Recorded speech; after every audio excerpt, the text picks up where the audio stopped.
This budget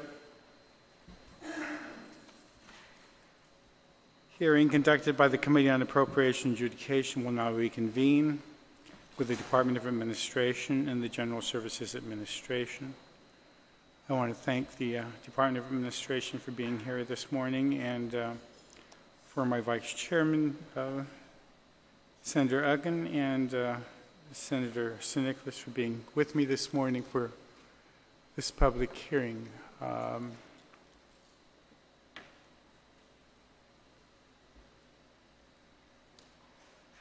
I will dispense with reading my speech. I'm sure you've heard it several times. And we'll just go straight to your testimony.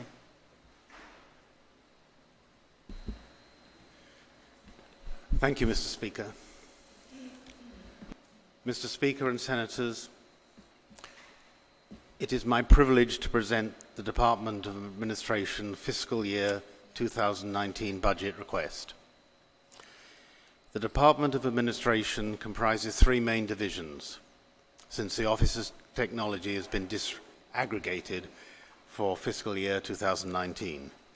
These three divisions, Human Resources, Accounts, and General Service Agency, perform core administrative functions for Government of Guam line agencies.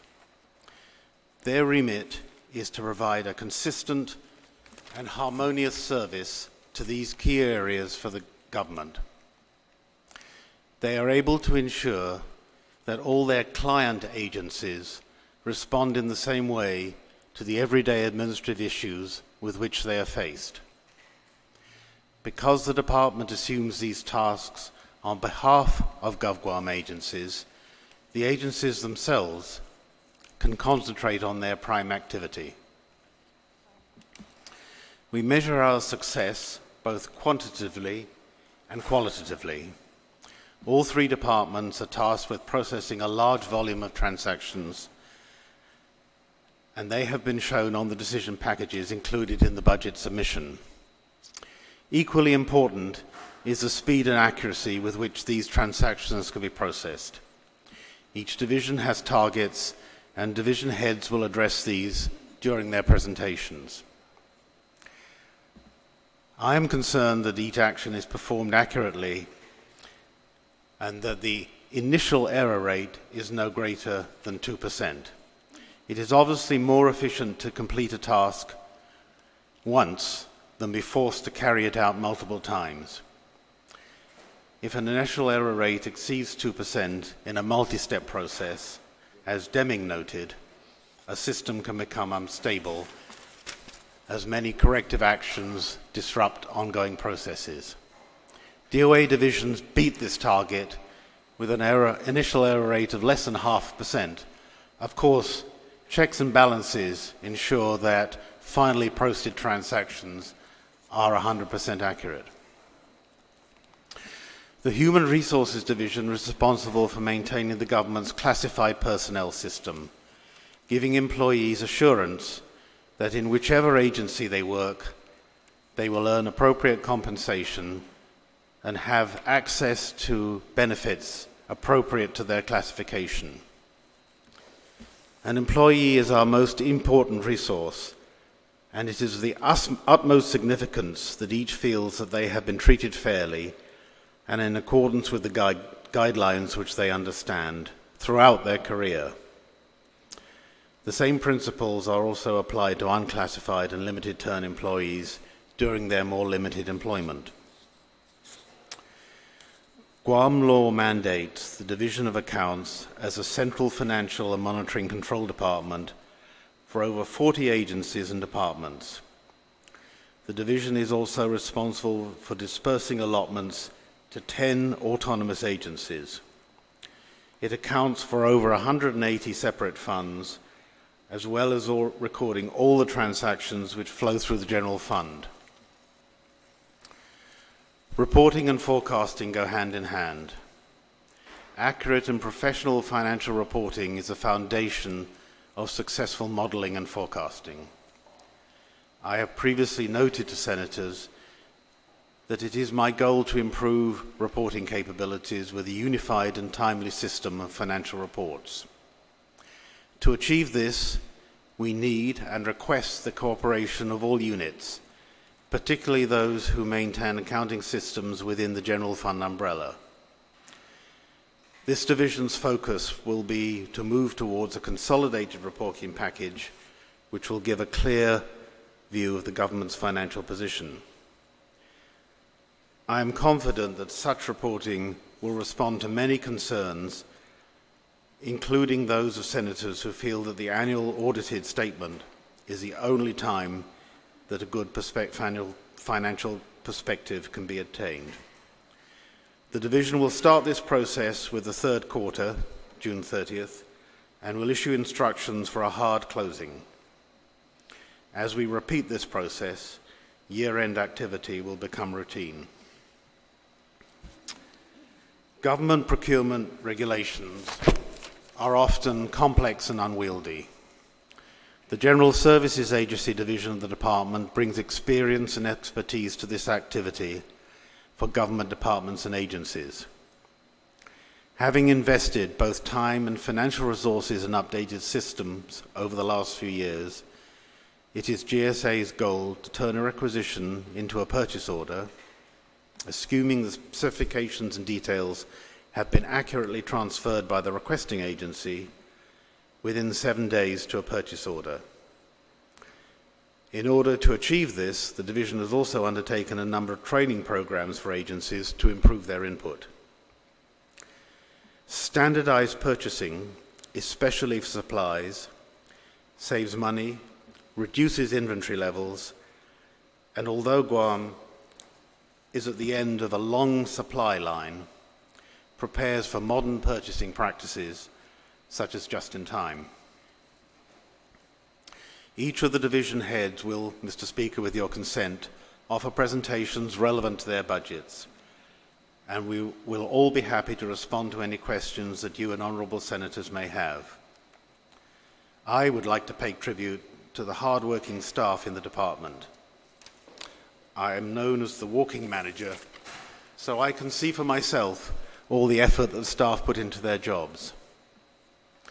Over the next few months, we will review how we can improve and better integrate our financial systems, especially electronic document distribution and storage.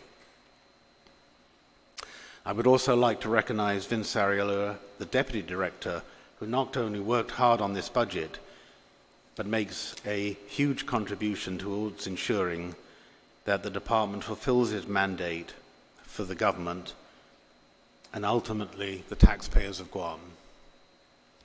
Thank you, sirs and madam, for your attention.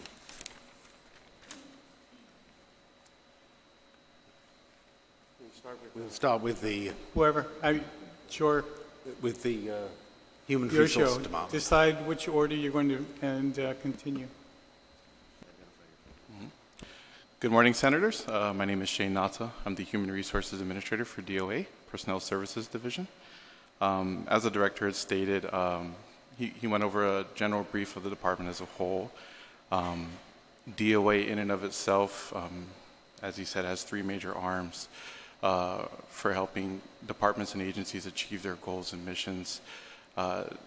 Human Resources Division in and of itself serves a support function for all personnel-related matters. This mainly extends to line agencies and departments, but at times requires us to collaborate and work with autonomous agencies, semi-autonomous agencies, and other entities within the government. We do serve as a source of information based on the institutional knowledge and experiences of the division for personnel-related matters. We do also provide guidance to all levels within the line agencies and branches where we can, as far as how to handle personnel within their agencies in different situations. HRD is mainly responsible for administering the rules and regs, DOA rules and regs. We do that in a way that is broken out into a few core functions. Some of the functions are guided with the rules and regs and with augmented by other laws, local and federal, and other rules, policies, and procedures. Some of the core functions that we have within the division are related to employee benefits, personnel records administration, employee management relations, recruitment of positions within agencies, test administration for those positions that require testing for employment, EEO compliance and training. We have a training and development division that facilitates training within the agencies. We also handle classification of positions for those positions within the jurisdiction of DOA. And we also handle pay administration. Those would be the core functions that the rules really guide us on. There are many other functions we do perform as laws get passed throughout the years that we do take on tasks to try and administer as best as we can and as expeditious as we can. We accomplish a lot of these major functions by doing things as far as reviewing personnel actions when they come through to make sure that they're in compliance with rules and regs. We also address classification issues in departments. A lot of times employees may be doing work above and beyond what they're holding a position for. So when they do come to us, we work as the in-between with management and the employee to try and hash out exactly what they're doing and what position they should be holding.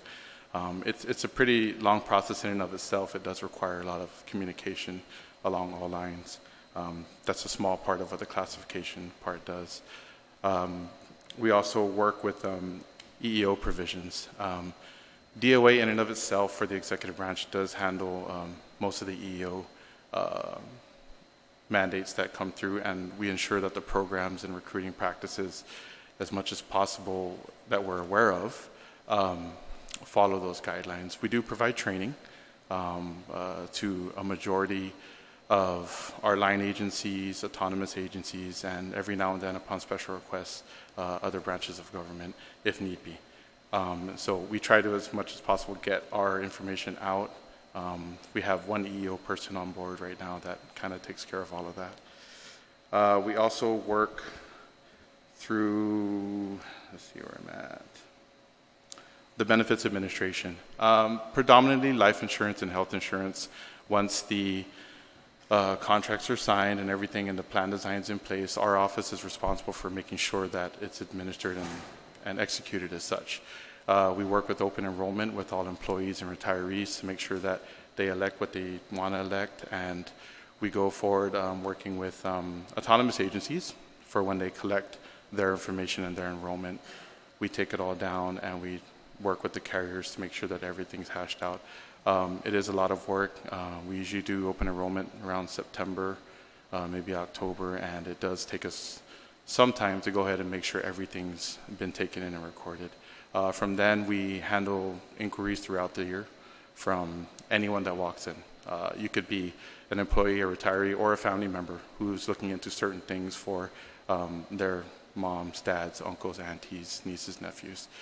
We try as much as possible to make sure that they have information that they need when they leave. And we do receive quite a lot of customers in that manner. One of the main functions that we have at DOA, of course, is filling positions with departments and agencies. This one, I think, stands out above most because it is rooted with the Organic Act, and as far as implementing a merit system, that's done fully through our rules and regs. There are a lot of processes and procedures and other laws that influence how that works. It's a pretty complex system to try and work through, and we do it with as much care as we can as we're going through the process. Inside that process revolves different moving pieces, different timeframes from departments based on priorities, and how the actions are received in the tail end to make sure that once employees are onboarded, everything's in line. So it is a major function. It does integrate and correlate with other departments and agencies as far as meeting their core missions and goals. It requires a lot of communication with line level staff, administrative staff of departments and agencies. And there are a lot of issues that we work through with departments when trying to get people on board. So it's quite a process to go through. And so we try to work through it as best as we can. We also As a side piece for recruitment, we also are responsible for planning and administering tests for those positions which require such. And that, I say as a side piece, it is a function in which we used to have staff of 6 or 7 to administer, because it usually involves high volume positions. Majority of them are law enforcement positions. And so recently we've been working to try and integrate it into the recruitment process, therefore utilizing the recruitment branch and minimizing how much staff we need. Having those two processes work together has given us a little bit of a challenge as far as timing, but we're working through it. And we have done quite a bit of testing in the past 2 years, I believe, for a lot of law enforcement positions. So it is an important piece, and it is a piece that I think goes as far as results to show when personnel end up in those law enforcement agencies. And they do make it in there, and they usually come in large bulks. I think recently we're looking at the fire department. I think just onboarded 45 of their fire recruits and are preparing to put them through the academy. So once we get through the large amounts of applicants that come through for those positions, then we're able to work with the departments to try and time things. Those are the core functions. Employee management relations is another huge branch. Basically, and I feel a lot for this branch because they have to work out all the disputes with management and employees. So that in and of itself, one phone call, one visit from an employee could take up to an hour or more to kind of hash out exactly what the grievance may be with management, conversations with management as far as the process, formal and informal. The goal of the grievance process, right, and the adverse action process is to try and work it out at the lowest level possible, so that it doesn't need to go anywhere further. But a lot of times it does. And so it is a process that does have a lot of steps involved with it. So we try to walk both the employee and management through both processes. A lot of it does get confused, and it does end up, once we form review boards and all the administrative processes take place and it ends up at the Civil Service Commission, it serves as the basis for their investigations for whatever they need to do. So we try to make sure that what information is relevant is in those processes as they go up to civil service, and then it takes its place after that on the adjudicatory side. That branch also handles things like leave sharing and all things related to work hours. They handle PEMRA, all the bargaining unit requests. So it is a pretty heavy loaded section, and currently we have 2 personnel in there that are handling all of that. So we're trying to move forward with a lot of projects that we have now to try and get them out quickly. Outside of that, those would be, that's a brief of the core functions of HR. Like I said, there are many others that we get on a daily basis, and I'm sure some of you are aware of other areas which are impacted within departments. But and as a brief, for our budget request, we're not looking at filling any new vacancies. What we're looking at right now is trying to maintain our current levels and just account for salary increments and benefits for FY19. You know, this current budget, we're not looking at filling any new vacancies. Subsequent budgets, I anticipate that we are going to have to go forward looking for promotions and vacancies, as within the next 2 to 3 years, we're anticipating losing at least 2 to 3 supervisory level positions, which will take with them an average of 20 years experience and a lot of institutional knowledge. But on top of that, some of our journey level employees have expressed that within that same time frame, they may be able to leave the department as well. So it widens the gap between our lower level employees and our higher level employees. And so with a staff of right now 28, losing about 6 or 7 would be detrimental to the different parts of the operation. But our succession planning right now is trying to get the lower level staff engaged and cross-trained into higher level functions within the office, so that as we move along this year with what we need to do, they get the experience they need to try and assume bigger roles in the office. But we do want to avoid having misclassifications where 1-level positions are performing duties of 3s and 4s without properly being classified. And that would be at that time, the determining factor on requesting for vacancies or promotions within the division. But at this time, we're not looking at any new vacancies. So that's a short brief on the Human Resources Division. And once everyone's done, we're open to any questions. Thank you.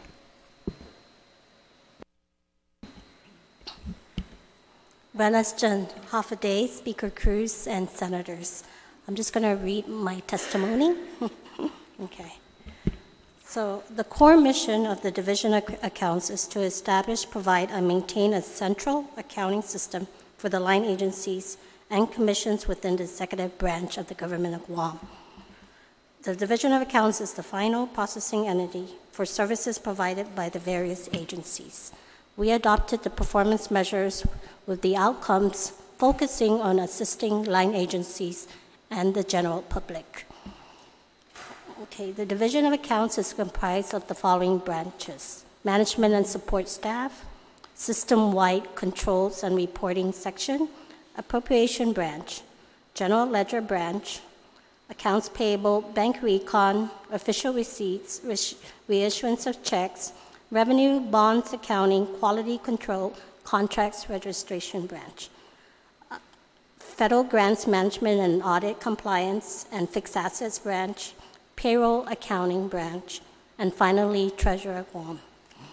The main objectives of the Division of Accounts is to provide a uniform financial management system, comply with mandate requirements, and to promote transparency and accountability to the general public. To accomplish this, we sorted this by customers, service type. First and foremost, we start with our primary stakeholders, line agencies. We provide in-house training on our accounting policies and procedures to agencies twice a year. We solicit external training through the graduate school funded by DOI, OIA, to fund consultants to train line agencies and semi-autonomous agencies, with focus on preventing and resolving audit findings and government accounting training. We coordinate the logistics and reach out to agencies that are in most need to attend these types of training. If we have additional seats, we extend it to Department of Education. We provide accounting access and establish account numbers so that agencies can proceed with their primary objectives and function. We process invoice and payment requests, and finally generate checks. We manage the fixed assets, which involves taking inventory and tagging government purchase equipment. We process their travel to include airfare, advanced travel per diem, and registration fees. We provide monthly financial statements to line agencies as requested. We perform accounting for over 600 federal grants, which includes processing invoices, performing drawdowns, and processing checks for vendors. We assist auditors in providing documents and respond to inquiries to prevent and minimize audit findings. We coordinate with agencies to prevent and minimize single audit findings and question costs. Okay, so that's services we provide to line agency. Another customers we have are the DC retirees. We manage the DC retirees' health and life insurance benefits. We collect the retiree share and then merge it with government share and then remit it to the providers. We now have over 300 DC retirees that we manage health insurance benefits, and over 700 DC retirees for life insurance. Okay, other customers are the Mayor's Council, the AG's Office, Unified Courts in Guam, GVB, OPA, GCC, UOG, GMHA, Legislature, OFB, and Public Defender. We perform budget function services to these agencies as they are exempted by BBMR. This includes scheduling and releasing of allotments and account modifications. Next customers we serve are the commissions. We assist the individuals responsible for the programs by providing guidance on accounting policies and procedures and additionally, account classifications. Commissions include the Fallen Heroes Monument, Commission on Decolonization, Commission on Chamorro Language, Heritage, the teaching of the history and culture of the indigenous people of Guam. Okay, next, another mandate we have is to administer the Residential Treatment Fund and Government Claims Fund. Responsibilities include review and process payments for these programs for the Residential Treatment Fund and Government Claims. We also prepare quarterly expenditure reports as mandated by this body. And this includes the appropriations line of expenditures and then total expenditures. Finally, our customers, general public. Cashiers receive, disperse, and account for all monies from whatever source, giving proper classification of accounts credited and also dispersed. We also research, prepare, and publish various reports, such as the Comprehensive Annual Financial Report, the Popular Annual Financial Report, and also the Citizen-Centric Reports. These are prepared annually. We also prepare mandated weekly, monthly, quarterly, and annual reports. That number is at 145 reports at this time. We assist in finalizing the issuances of tax refunds to ensure timely submission to the post office. We assist in various general fund checks, such as, we assist in reissuing various general fund checks, such as tax refund, payroll, and vendor payments. This is in the case where they lose their checks, they have to come over to our office to get it reissued. Finally, we respond to FOIA requests. Please keep in mind, sometimes these FOIA requests will ask for history as far back as 10 years, so they do consume a lot of our time. Also, our customers are the DOE students. We're proud to say we've adopted our program. We process miles for them so they can pursue their academic event. Finally, customers are investors and trustees. We perform capital projects and debt service accounting for all our bonds. We audit, pledge tax receipts to ensure accuracy of revenue classifications, and we prepare annual financial statements as required by the bond indentures. Okay. Right now, I'm going to speak off our budget. We are filling our vacancy, our final vacancy, which is a payroll technician, and that is already properly addressed in the F9 budget request. Therefore, we are not requesting for additional funding. We will remain status quo with our personnel. Okay, so we are also funded by Limited Gaming Fund, which we have itemized to purchase equipment, pay for the shortfall of our audit contract, purchase scanners, printers. So these are all critical equipment that we need in order for Division of Accounts to perform their functions. Okay, so that we're looking about the $83,000 that we allocated.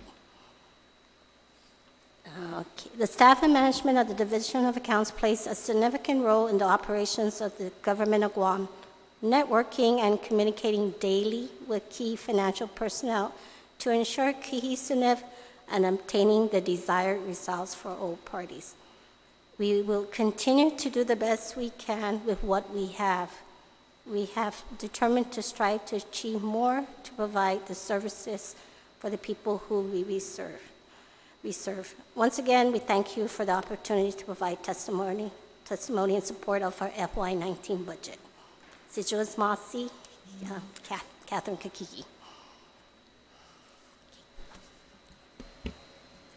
Good morning, Mr. Speaker, and to all the senators of this body. I'm going to go ahead and present the overall mission of the General Services Agency.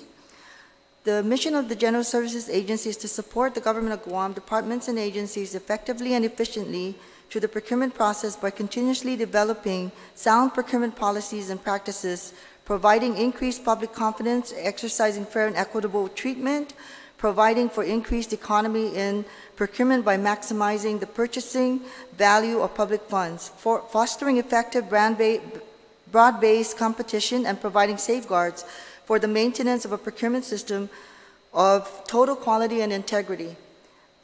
Today we are, actually GSA is fully automated in its procurement and, in establishing a system of integrity and sound processes within the procurement. And most of all, ensuring full compliance with all procurement laws, rules, and regulations. And we do that so that we can, do our best to stay away from these question costs, the findings in question costs. To support the government of Guam, department and agencies effectively and efficiently through the government-wide program for the acquisition, distribution, and utilization of surplus property by developing and implementing program policies consistent with federal laws. Applies rules and regulations governing surplus property activities, plans, directs, and conducts a continuous program of public information designed to improve the surplus property program, increase program participants, and secure maximum use of surplus property, to prevent waste, to continue reutilization of supplies and property, to minimize the need for abandonment or destruction. Specific metrics that we actually use in 2004 through the assistance of Department of Interior, DOA and GSA received a $250,000 grant award to procure and implement an automated procurement system. By 2005, GSA implemented an automated procurement system that interfaced with the DOA accounting and all line agencies and departments. The automated procurement system includes the automated approval process. In other words, the automated system eliminated the need for departments or agencies to manually bring the hard copy requisitions to GSA for processing. The automated system contributes to cost savings in the area of personnel time and vehicle fuel and maintenance, since the department no longer needs to deliver requisitions to GSA. The automated procurement system is able to track requisition status, such as return. When the requisition is returned to the department, the system will alert the departments that their request has been returned. Pending vendor reply, PO created, unassigned, and resubmitted are some of those statuses that are established in the automated procurement system. GSA continues to enhance or improve the existing automated procurement system through the assistance of the Department of Interior grants that we receive or that's awarded to us. In 2015, GSA implemented the on-base system, which is a document management system, to establish a paperless automated procurement system. GSA issued a circular to all line agencies and departments to forward any and all correspondence through the GSA procurement email. The automated procurement system allows us to ensure that requisitions are monitored and processed in a timely manner. It also allows us to identify the requisitions that are being processed through the invitation for bid method of procurement. The document management system allows us to better manage documents submitted as an attachment or justification for a specific request, such as letter of compatibility, for sole source, procurement with nonprofit organizations, emergencies, and etc. The compliance audit performed annually by the independent auditor is another metric used by GSA to monitor whether GSA is conforming to procurement laws, rules, and regulations. The single audit report on compliance or question costs is the metric we use to measure whether we are adhering to the requirements of procurement laws, rules, and regulations. Based on the audit reports released from fiscal year 2000 to 2008, the question cost has always been in the millions of dollars. From fiscal year 2009 to 2016, the audit findings on compliance or question costs relative to the action of GSA has diminished tremendously. Funding overview. The following is a list of current positions that derives the personnel costs to include salaries and benefits of the GSA amounts to $1,116,072, which we are actually staying status quo. The following is the administrative support. We have one chief procurement officer, the procurement advisor, one management analyst 1, and one management analyst 3. Major objectives is the administrative support action is responsible for the overall administrative services functions for GSA. The administrative section supports all other sections and is the central focal point between the Office of the Chief Procurement Officer, DOA Director's Office, the Office of the Attorney General or Department of Law, and the Office of the Governor. The administrative section receives and processes all incoming correspondence, composes and or drafts major correspondences for the review and approval of the CPO, Chief Procurement Officer, and or Director, maintains all necessary files relating to functional responsibilities, maintains and updated fixed assets of all of its inventory, processes all supply and equipment requests required by the agency for operational needs. The administrative section is responsible for employees' payroll and work planning and performance evaluations, as well as other personnel needs and training are prepared, coordinated and or processed through this section in conjunction with the DOA Director's Office. It is the responsibility of this section to prepare all reports for the review and approval of the CPO. This section with the Department of Administration, Director's Office coordinates budget preparations. Budget submissions by other GSA sections are compiled, reviewed, and verified by the administrative section. The purchasing section composes of 1 buyer supervisor 2, 4 buyer 2s, 2 classified, and actually we have 1 on a wage replacement long-term disability, and 1 buyer 1. Major objective is the General Services Agency is to ensure fair and equitable treatment of all persons who deal with our procurement system, to provide increased economy and territorial activities, and to maximize to the fullest extent possible practicable the value of public funds of the territory to foster effective broad-based competition within the free enterprise system, and to provide safeguards for the maintenance of a procurement system of integrity and quality. The surplus property section composes of 1 surplus management administrator and 1 surplus property technician. The major objective is to administer a government-wide program for the acquisition, distribution, and utilization of surplus property. Develops and implements program policies consistent with federal laws, rules and regulations governing surplus property activities. Determines program eligibility of agencies and institutions in accordance with federal laws, rules, and regulations. To provide technical advice and consultation to eligible agencies and institutions on problems relating to the acquisition, distribution, and utilization of surplus property. Directs research and development activities to increase the use of distribution of surplus property. The main objective of the control section composes of 1 office aide and 2 supply clerks. The main objective of this section is responsible for the receipt and issuing of procurement documents approved by the Chief Procurement Officer, and provides for continuity in stock replenishment of the General Services Tenden Gabetnu. This section requires effective communication and coordination with the Division of Accounts, Department of Administration, and the Office of Technology to ensure smooth day-to-day operations utilizing the AS400. This section serves as a critical reception area for its government clientele as well as the general public. It is responsible for the initial intake or influx of incoming documents, as well as issuance of award contracts and purchase orders. It is also responsible for the tracking of procurement documents during the procurement process and for the general record keeping of such procurement records. It processes and transmits invoice documents to accounting for payment, assists and maintain efficient customer service relations. This section is also responsible for updating master inventory records data through the AS400, ensures prompt stock replenishment through local vendors, issues and concurrently updates master items, master items register, maintains open order files, and aggressively follows up on current status. The operations section composes of 2 storekeeper 1s.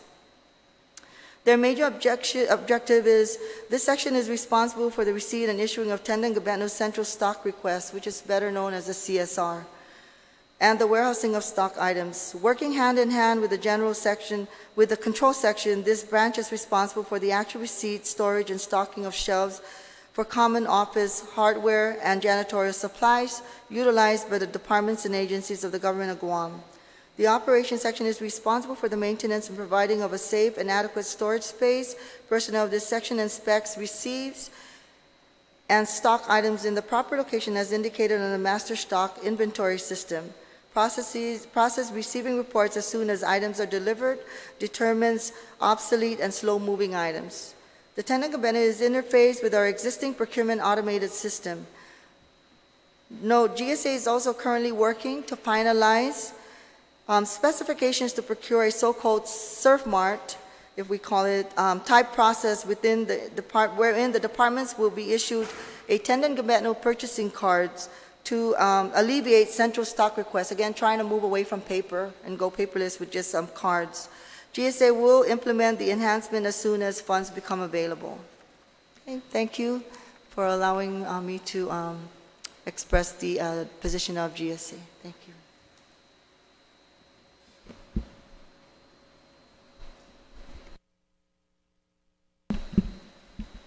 That would be our presentation, Mr. Chairman. We're open to questions and discussion on our budget. Well, I'm not sure if I should just express my disappointment or my utter dismay at this presentation. At your request, your hearing was continued a week. And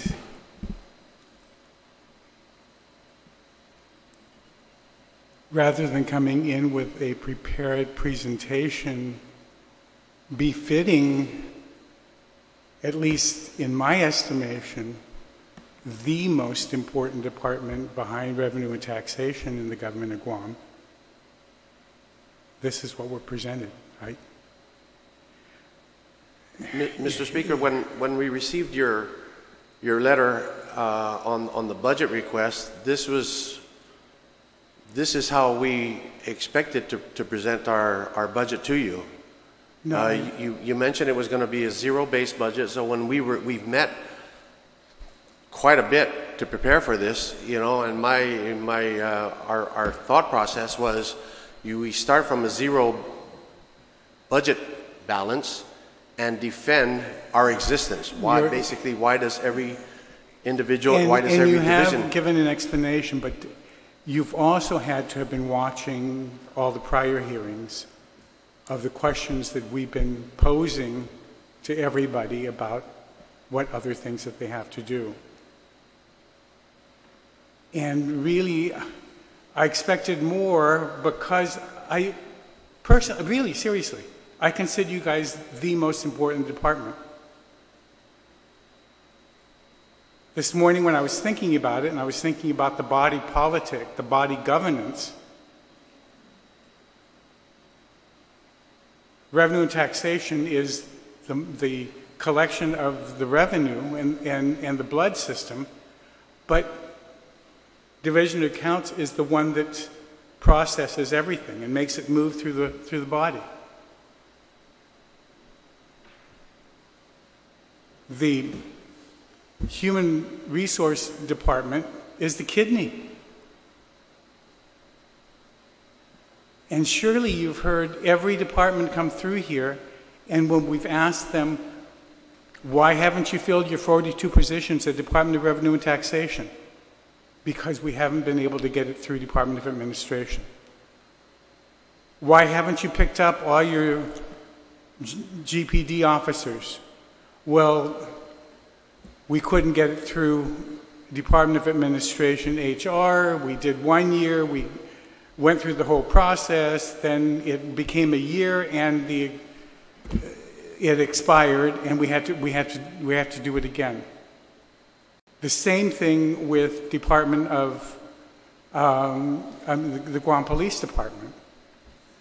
Last week, my vice chair conducted a hearing of Customs and Quarantine where they wanted a huge budget increase, which is absolutely necessary in order to make us a safe society.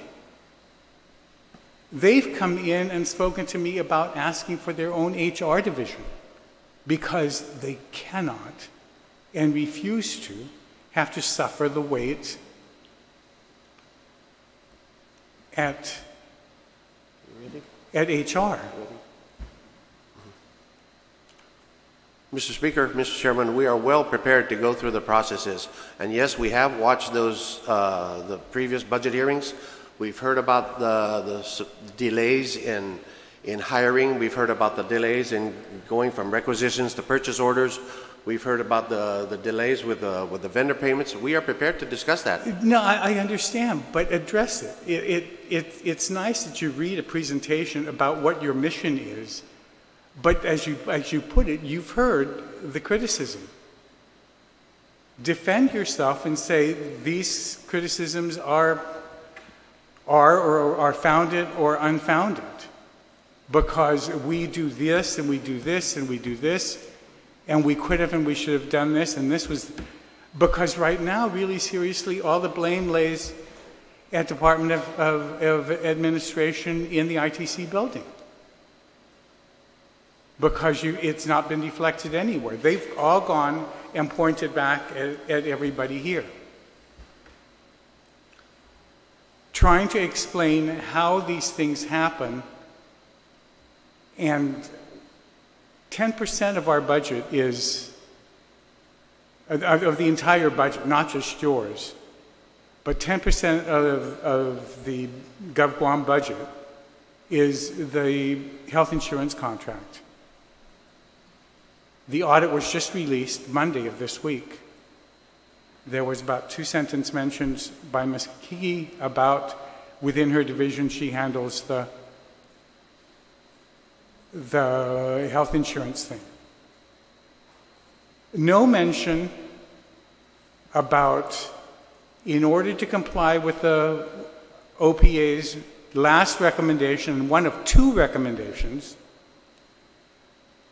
this is how we plan on addressing the issue of having someone at Department of Administration review all of the monthly filings from all of the health insurance companies that are sent in as to what the premiums paid out and the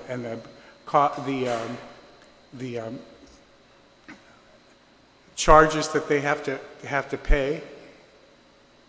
And I know that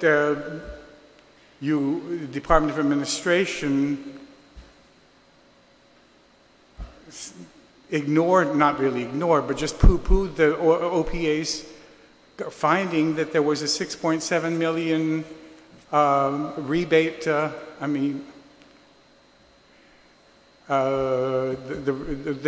the refund that wasn't provided.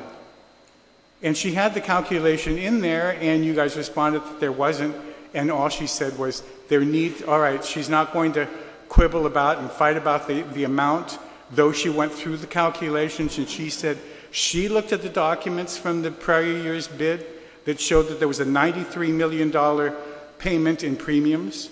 She looked at that same bid that showed that there was a filing in the RFP, that there was a $73 million charges of claims. And she did her math and showed that it would be an 86% would have been $80 million, and the difference between the $80 million and the 73 charged would have been 6.7, but nobody at Department of Administration seemed to have known that or had anybody looked for it. That's a huge amount of money. We're here trying to figure, that's almost the size of your budget. And if we could have 1 or 2 people, or at least we're going to address it by having this person have a completely different group of people in here in the Division of Accounts just to look at that so that we can get 6.7. And million a year. Mr. Speaker, may I address that last point, and we'll get back to the issue of recruitment in a minute. But the amount that the public auditor was talking about, I think, was 4.9 million. When we initially met with her, she was of the opinion that this was a firm sum of money that could be clawed back from the carriers. After we reviewed all the documentation, I think that the audit says, well, I know the audit says that the wording of the policies is not sufficiently clear to be able to make a firm claim without further work. We have asked our consultant, Aon, to have a look at that.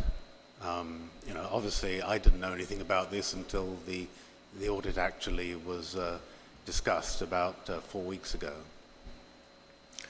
But I can't tell you that there is necessarily going to be a repayment as a result of that because of the way that the policies are worded. But her criticism was that there was absolutely no one there that was looking at the filings, the monthly filings, to determine whether or not there was an amount to be due. In fact, her findings couldn't be addressed by anybody within the department. It had to be sent back out to the consultant for the consultant to answer the question. That's correct. That's correct, Mr. Speaker. The auditors, that's part of their job. They've been looking at that. No, I'm saying the actuarial firm or the consultant that you guys had, Aon, was the one that answered for the department rather than the department itself. And I'm telling you, my office, finance and budget, we've been able to every year since the beginning of the medical loss ratio, when it was still called medical loss ratio, and now it's some kind of refund, participating contract, or we have always submitted into the budget request an amount that we thought should be claimed back, the 2718. And we've done it every year. The first year, we were laughed at. But we were proven correct. The second and the third year, we were laughed at, and we were proven correct. The first 3 years, we collected $20 million back, 12, 13, and 14. 12, 13, 14. But 15, 16, and 17, there's only been $2 million, according to the audit by the auditor, has been collected. But when you look at the filings and just the documents itself, not numbers that I'm trying to make up myself. Look at Exhibit F of the filing of 17 in the bid that went out, where it showed that there was a $93 million worth of premium payments 2 years ago, and that there was $73 million of claims. Yeah, Mr. Speaker, the reason we asked our consultant to weigh in on this is that whereas the amount for premiums is quite clear and can be easily ascertained, how you define claims is the cause of the uncertainty, because included in that, the carriers have claimed that they can put some administration expenses. And that really is beyond the expertise of the people in the department, and that's why has there been anybody that's looked at what the difference in wording was when we used to be able to claim over $5 million a year for the first 3? Well, what's the difference in the wording in the RFP that we no longer are able to do that? It's the wording of the policy, and it's not clearly defined in the policy. There's a fault in the policy wording, which we're now aware of, and we will make sure that doesn't recur.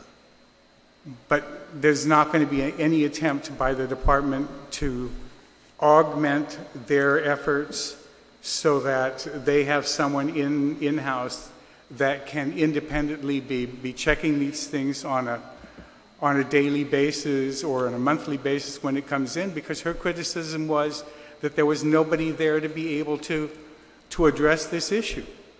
And she thought that there should be. I mean, it's clear in her recommendation, and there's nothing that's being asked for to address that. Nor was there anything in this presentation. Yes, you've spoken of the core mission, but how are we going to address the complaints of revenue tax, GPD, GFD, customs and quarantine, everybody else about the delay in HR that results in them not being able to pick up people? DOC now just announced they just had another month with $3 million worth of overtime because of their inability to be able to move forward on their... I don't understand. Yeah, We've been trying to try to address that. Yeah. Just real quick before we leave the health insurance issue. The consultants have been directed to do an audit. Part of that is also going to require what changes we need, what divisions within DOA will be responsible for monitoring it, setting up the system as well. So we are preparing for like that. We understand your concern. It's been a concern of ours as well. We discuss it during the health insurance negotiations. We are well aware of it, that we need to get set up for things like that, because we can't keep paying the auditor for that. It's better if it's done in-house as long as the system is set up. Now, with regard to the HR issues and operations, even in a perfect world, if everything is set up from the announcement, classifications and recruitments and issues like that, it's still going to take in a perfect world setting, 3 to 4 months to hire someone in this government, because that's just the way the process works. I was here. It's not like we hire someone that's unclassified. You want to hire someone, we hire them a day. 1 day it takes to hire somebody here. Out there in the line agency, it's just different. And Shane can explain to you the entire process. We're prepared for that. And I mean, I'm looking at it because I'm trying to figure out how within HR itself you have 3 LTAs. Am I correct? How is it that there are LTAs in the HR division? Are we not able to move them through the Organic Act mandated merit systems so that they're there on merit as opposed to being limited term? How is that possible? We have moved some LTAs through. Speaker, Mr. Chairman, it's the process just takes a long time. And you know, we heard the budget hearings. We heard other departments, you know, i.e., you know, throwing us under the bus. We are well prepared to defend ourselves. It's not, trust me, it's not all on DOA holding these applications or these GG1s. It behooves us to leave it on our desk and hold it and delay the hiring. Absolutely not. We know what's needed at the GPD. We know what's needed at Guam Fire. We know what's needed at revenue tax, especially revenue tax. I work with Marie and John every single day. I know exactly what they need. Governor established the task force. That's their number one issue, people. And so I'm on HR saying, folks, we need to get up there and augment and supplement these folks. What is the holdback? And there's a lot of issues with hiring people up there. If you don't mind, Shane, please explain. Okay. Senators, we'll go ahead and work through the agencies, I guess you brought up. And yeah, we have been watching some of them, so we are prepared to talk through it. I guess we'll go through DRT first to talk about the vacancies there.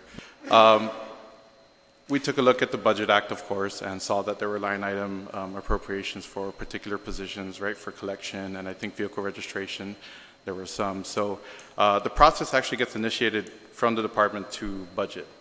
In this case, budget had routed the GG1s for us to go ahead and announce in November. After November, we went ahead and announced it during the holiday seasons in December. We did get applicants in. By January, we were evaluating and going through. Towards the middle part to the end of January, we were reaching the tail end of the evaluation phase to go ahead and rate applicants. Beginning of February is when the announcement was made for the tax cuts. And so at that point, with austerity policies coming through, as far as hiring freezes, furloughs, and all of that requires us to freeze all the vacancies to address any adverse impact that those processes might have on the current employees. So it wasn't just DRT that was frozen at the time, it was federally funded positions and everything. Once we were given the green light to go ahead and push DRT through, during that time frame, we were trying to, because we were also testing for customs in between that, we took that time to try and move forward on some law enforcement positions. We were trying to evaluate and get those lists ready so when the green light was given, we can get the lists out. And that's why in DRT's testimony, Marie was stating that they were going through interviews and things like that because they had received the list prior to their budget hearing. And on average, departments, by rule, departments have 30 days to get back to us with all their selections. It's very customary for them to ask for an extension beyond those 30 days due to scheduling conflicts with their panel members, trying to actually find people to conduct these interviews. Sometimes they call us because they need an EEO because theirs dropped out of the interview process. And, we try to encourage them and enforce that they maintain the same panel members and EEOs throughout the whole interview. And so we work with them on that. So they've been working through those interviews. To date, I believe they've officially onboarded 3 revenue agent 1s and 2 compliance inspector 1s and a tax technician 1 officially on board. They're still working through their interviews right now. We did check prior to our budget hearing and they're still conducting interviews and making selections. But yes, as soon as we gave the green light, the lists were out to them as fast as we can get it. So a lot of it was having to freeze all the vacancies during that time frame. So they are working through it. There is progress on moving those positions through. I gave the order right when we get those selections, let's get them through drug testing. That's like a 2-day wait usually to get the results back. If we can expedite it through, we try to catch it on that week so that they can in-process them. And usually the applicants, if they do have current employment, they give the 2-week notice. So that kind of plays into the time frame of when they onboard the employees. That's typically where we're at when we bring people on board. So as far as DRT, to answer the question, in an ideal situation, yes, they would have had everything they needed early February to go ahead and start their interviews and onboard people. And so working down further towards GPD, as far as their trainees, yeah, the chief was correct. They actually had a previous list that did expire, so that's correct. I think they had at least 3 extension requests for that trainee list because they were working through the applicants.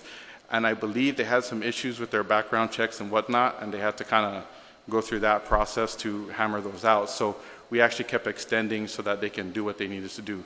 In the end, they selected a handful from that list, and then they expressed to us, we'd like to let the list expire so we can get new applicants. So currently, they do have some GG1s down with our office, which we're getting ready to announce. We just have to get through the customs trainee cycle as far as testing them and grading them and releasing the ratings. As far as GPD, we took this opportunity to discuss with the chief, as he's the chairman for the Post Commission, to talk about the English proficiency requirement. This new GPD cycle is going to be basically the guinea pig announcement to put that requirement in there to see how it affects the applicant pool. One concern that we expressed to him was that we don't want to limit it too much because then you're going to get a handful of qualified applicants and you may not even get enough to fill the 15 vacancies I think he's looking for his federal funds that he has for this year.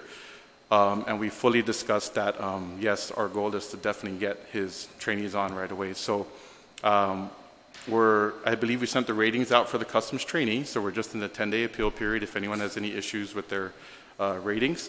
After that's completed, we'll be ready to go ahead and certify a list for their 29 trainees, and then they can conduct their interviews and bring them on board. And at that point, GPD is up to bat. We've had a lot of conversations with DOC. I've spoken to Director Lamarina myself as far as his cycle, because I know he's in dire need. At the time that they brought on their last cycle of correction officers, I believe they were going through their issues with the current employees there. So the cycle they brought on kind of just augmented what they lost. And so it was kind of a leveling off. So he had, I believe, approximately 16 GG1s with us to go ahead and announce. So after all the cost cutting and realignment, we discussed with them, is this what you're going to go for, 16? But GPD had this money for their recruitment since right after the 14 election. I remember, because that was the deal that we all cut with ourselves at that point, so that was since 14. Mm-hmm. And they have made selections. And it's been years. I mean, it wasn't just this fiscal year during January and February when we were having this crisis. There were 3 years before that had problems. Correct. And like I said, they were working through the applicants, and we can give them, give you GPD's request to extend the list. That was their official request to us pursuant to the rule, so that the director can grant an extension. On our conversations with my staff and their staff, they really did have problems hammering out the background checks as far as whether or not they can come on board. So we already expressed to them that the list was old. In anticipation of handling the fire recruits and customs trainee, we asked them, you need to determine and tell us so that we can time these recruitments properly. When did you want to exhaust that list and move on to a new one? And we have a lot of communication between the department, because we like to close out those lists. When we have a list out for interview and it's already exceeded 30 days, 60 days, 90 days, we're kind of asking the departments, hey, we need those selections back. Okay, let's put it this way. Let's get an explanation of each one of those departments in writing, because I'm going to call them back down and have them explain themselves after I receive your explanation in writing of why it's taken 3 years. Yes, sir. Okay?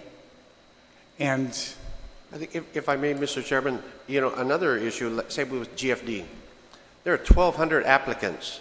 I believe this was late last year, right? 1,200 applicants. 1,200 applications had to be reviewed. 1,200 applications had to be inputted. They had to be screened and everything. And as the process goes forward, when it comes time to take the test, there's a written test, right? Correct? 400 show up for the test. That means 800 decided, I don't want to be a fireman anymore. What a complete waste of time for the staff. So that's a long process. I'm just saying, then go ahead and please put it down in writing so that we have it documented, because as you put it, they threw you under the bus. Oh, yeah. And I'd like to be able to have them come back and have the bus back up on them. Just get it to me in writing so that I can deal with it. Understand, Speaker. Okay? The other thing is that with the OPA's audit that came out this last week, she has this line in there that I just love. Elected leaders have decided, the law states that the government of Guam shall pay for 50% of the premium. The difference between the 50% and what it finally ended up at was 89 or some number. I'm not. It was very high. No, it was close to 90 percent. Was made by an elected leader. I know that this legislature, by statute, said base 50%. So I know that this legislature, and I didn't, make the decision on the split. So is it someone from your division that made the decision on what the split should be, or what elected leader? Who makes the decision on the split? Well, if I could address your first question first, sir. I too enjoy some of the OPA's language, which is flowery sometimes. But with respect to the percentage that I think you're asking about the percentage that the government, what she calls shoulders, but actually pays for employees. Over the last few years, yes, the statute says 50%. It's average around about somewhere between 70 and 76%. Her calculation of the 80% was based upon an artificial calculation of a pooled rate that distorted the numbers. But the actual contribution that people actually have in their checks, as it were, is about somewhere between 70 and 76%, which is not far from the average that most states do. She made the point that the federal contribution is much lower, but that's a federal contribution, not an equivalent state's contribution. Most states are around about that 76%. Yeah, I saw that where she did the comparison, and the federal government locally had a 79. So I really do think that it would behoove the department to again send me in writing a response to that on that and how that's done, and to the percentage part, sir? to the percentage part. And well, and also send me a separate one on the refund that you claim or don't claim, because I'm sure again the office is going to make a suggestion that at least from, I can't discuss the current year, but to have an amount of an MLR or 2718 in this year's budget. And last year we had it at 5%. I mean, 5 million. So it's not insubstantial. It's more than half your budget. And so I just think it really is necessary that we do something about making sure that we address these things, because otherwise we have letters to the editor, like was in yesterday's paper, about the split and the burdening of the people. Someone needs to respond to that. So yes, sir, we will address it. It's a large, you're right, it's the biggest purchase that the government makes, and we are trying in the current year to walk down that path very, very carefully. And of course this audit was from prior years, but we will address it. So. And so who decides on the split? I mean, does some person at Division of Accounts say, well, the national average is 76%, let's go 76, or who makes that decision? If I may, Speaker, a lot of that is discussions within the negotiating team and our consultants, based on, as the director said, stateside rates, what's a budgeted amount, that we can live within the upcoming budget, and things of that nature. Then get the statement as to who does, because this amorphous elected leaders, plural,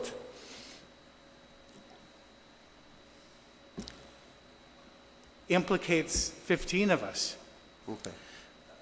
And I'm saying we 15, at least myself, maybe I'm speaking for me, I didn't decide on that. So who did? And we'll take a look at that. Not yes. Talking about this current one, but in the past. I don't want to get into any further problems with current. Right. If I may just add, she also acknowledged that a change in the percentage might change the premiums that being proposed by the carriers, because of the relationship between the subscribers and the amount they pay. So, I mean, that's something we also have to take into account, and we will address it in this and please address it, because otherwise there's going to be a call of, drop it by 5%. We can say 5 million, according to her audit. For every 5% over 50, it's 5 million. And of course, we also have the retirees that are part of that equation too. I we fully have understand. looked at that equation. I'm just saying that was the big news item of this week. And we've got to somehow address it. Otherwise, in trying to plan, all we have are these pressures of one editorial yesterday, and I'm sure one will come out tomorrow in the other paper, and there'll be another one from someone else, because that is it's a huge sum. Every 5%, you know, that's 5, 10, you know, even if it's only 70, it's 20 million. Absolutely. Higher, 25, 30. Plus the non-collection of the non-clawback, as you put it, of the refunds, we're talking 30, 40, but that hasn't been collected. Why should we have any other sales, any tax whatsoever, until we've collected some of that, or reduced our cost? Okay? Yes, sir. We will address that. I think I'll have my vice chair. No? Huh? Hold on, let me get the vice speaker first. Vice, do you have any questions? Thank you for your presentation. I just wanted to talk to GSA. Claudia, is the electronic part of the procurement, has that made it more efficient? I heard from your presentation a lot about accountability, so I appreciate that. But what about timeliness? Yes, the automated system actually records time when the department submits it. It even records when they begin to generate the request, how long it takes for the ASO to get that certified or approved by the director. So it tracks time, when how long it's been sitting. Let's say the administrative aid entered it into the system, how long it takes for that ASO to certify and approve by the director before it gets to GSA. So do you think it has made things move faster, or it's just we're having the same issues of what the delays are? It's kind of going back and forth with the Actually, agencies. Madam Vice Speaker, it's again, it goes back to the preparation of the request. You know, the clarity of what it is they're trying to acquire. Because a lot of times the problem is when they submit or prepare their requisitions, it's a matter of how they prepare it. Sometimes they submit a requisition for, example, a jet ski, but then the attachment is for boats. See, the specification is for a boat. Which one do you want? See, so we have to go back. But the system will track it because, again, in the automated system, we're able to return the requisition. So the policy of GSA is normally same day or no later than the next day. If we are requesting for clarification from the department, the standing policy is return it until they're ready to resubmit it. But they're able to resubmit it back to the automated system. Right. Okay. Is this system going to allow you to make reports that show timeliness? Yes. All right. Yes. Okay. And I noticed that there are a lot of DOA employees here, Mr. Burns, so I just want to thank them all for their work and for being here. And I'm not sure which divisions all of them are, but some of them I recognize from many, many, many years they've been in those, working hard in those divisions. But Mr. Burnett, can I also ask you, so the other night we were talking about, compared to FY17, there might be not a $64 million decrease in tax revenue, but now a $100 million revenue in decrease in FY19. Does option 2 option 2 says, we have two budget proposals. One's option 1, where it says Cruz an adjustment rate from 4 to 6% in BPT. And option 2 assumes there was no adjustment in the BPT rate. So that would be 4%, I think, right? Is that what that means? Yes, ma'am. So does the option 2 account for that, that the government has proposed, account for the $100 million decrease from FY17 revenues? I believe so. And may I say thank you for recognizing the very hard-working staff behind me. I appreciate it too. Thank you. All right. So option 2 would account for a BPT at 4% and a decrease in 100 million tax revenues. Yes. All right. And option 1 is with a BPT at 6, and that also then the decrease of 100 million. But it would take us through that? Yes. All right. Okay. Thank you very much. Thank you, Mr. Chairman. Several questions. particularly with the HR department. I was actually quite disturbed with some of the responses, Shane. First of all, you mentioned that the reason why we didn't proceed with the hiring in the Department of Revenue and Taxation was due to a hiring freeze. But based on some responses that I got when I sent an inquiry to the Department of Administration with respect to hiring since the start of the calendar year, we've actually been hiring January, February, March, April, May. So why are you saying there was a hiring freeze on DRT when there wasn't a hiring freeze for all of those other positions? Basically, for DRT, and these are for the positions that we typically hire in a classified service, which require us to announce and receive applications and go through the whole process. The way the rules apply for the furlough, as far as any employees that may be adversely affected, it requires us to hold on the vacancies. Let's say someone was furloughed on a non-permanent or non-temporary basis for 60 days or something like that. If there's an opportunity that they could move to a position, let's say that wasn't identified for furlough, in this case it could have been a rev and tax position and they qualified for it. If it makes it down to that part of the process, it's something that they may be able to avail to, or even within the department, not just outside the department, they may be able to go to that position to avoid any adverse impact on their employment. With the expediency of everything that was happening during the furlough process, what we did was, at any point in the process, all positions were frozen in the recruitment process in and of itself.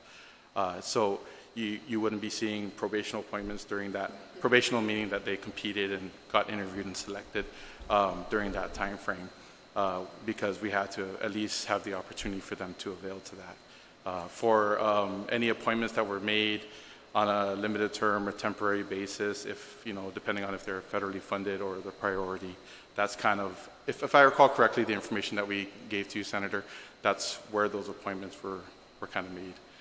But as far as the merit system process, we froze all the vacancies. And we did have a lot of communication from departments, especially federally funded ones, expressing to us that, hey guys, we need to move because our grantors are asking what the deal is. But based on the executive direction during that time frame, we said, we understand, we're trying to work through some parts of the process so that should things ease up, we can go ahead and get it out to those agencies. That's just very difficult to swallow for two reasons. One is, first of all, the furlough process was not initiated in February, and you know that. And secondly, I don't understand how keeping a vacancy creates more opportunity for moving people into a potential position, but hiring somebody in other positions and sucking money out of the coffers that way doesn't also have the same adverse impact. So the hiring freeze argument does not hold any water, in my opinion. And I think you're doing a good job trying to hold the line, but I don't think that it has any basis in fact. Well, Senator, and I'm only appealing to the way the rules structure it. I don't have any preference in any which way of how the furlough works. That's just what the rule requires of us. And no, but there shouldn't have been any hiring whatsoever if the case was to make sure that there weren't going to be any adverse impacts from a furlough, one. Right. And two, the furloughs weren't even being discussed until April. Right. And a lot of those decisions are, of course, made at the hiring should not have been frozen in February for those reasons.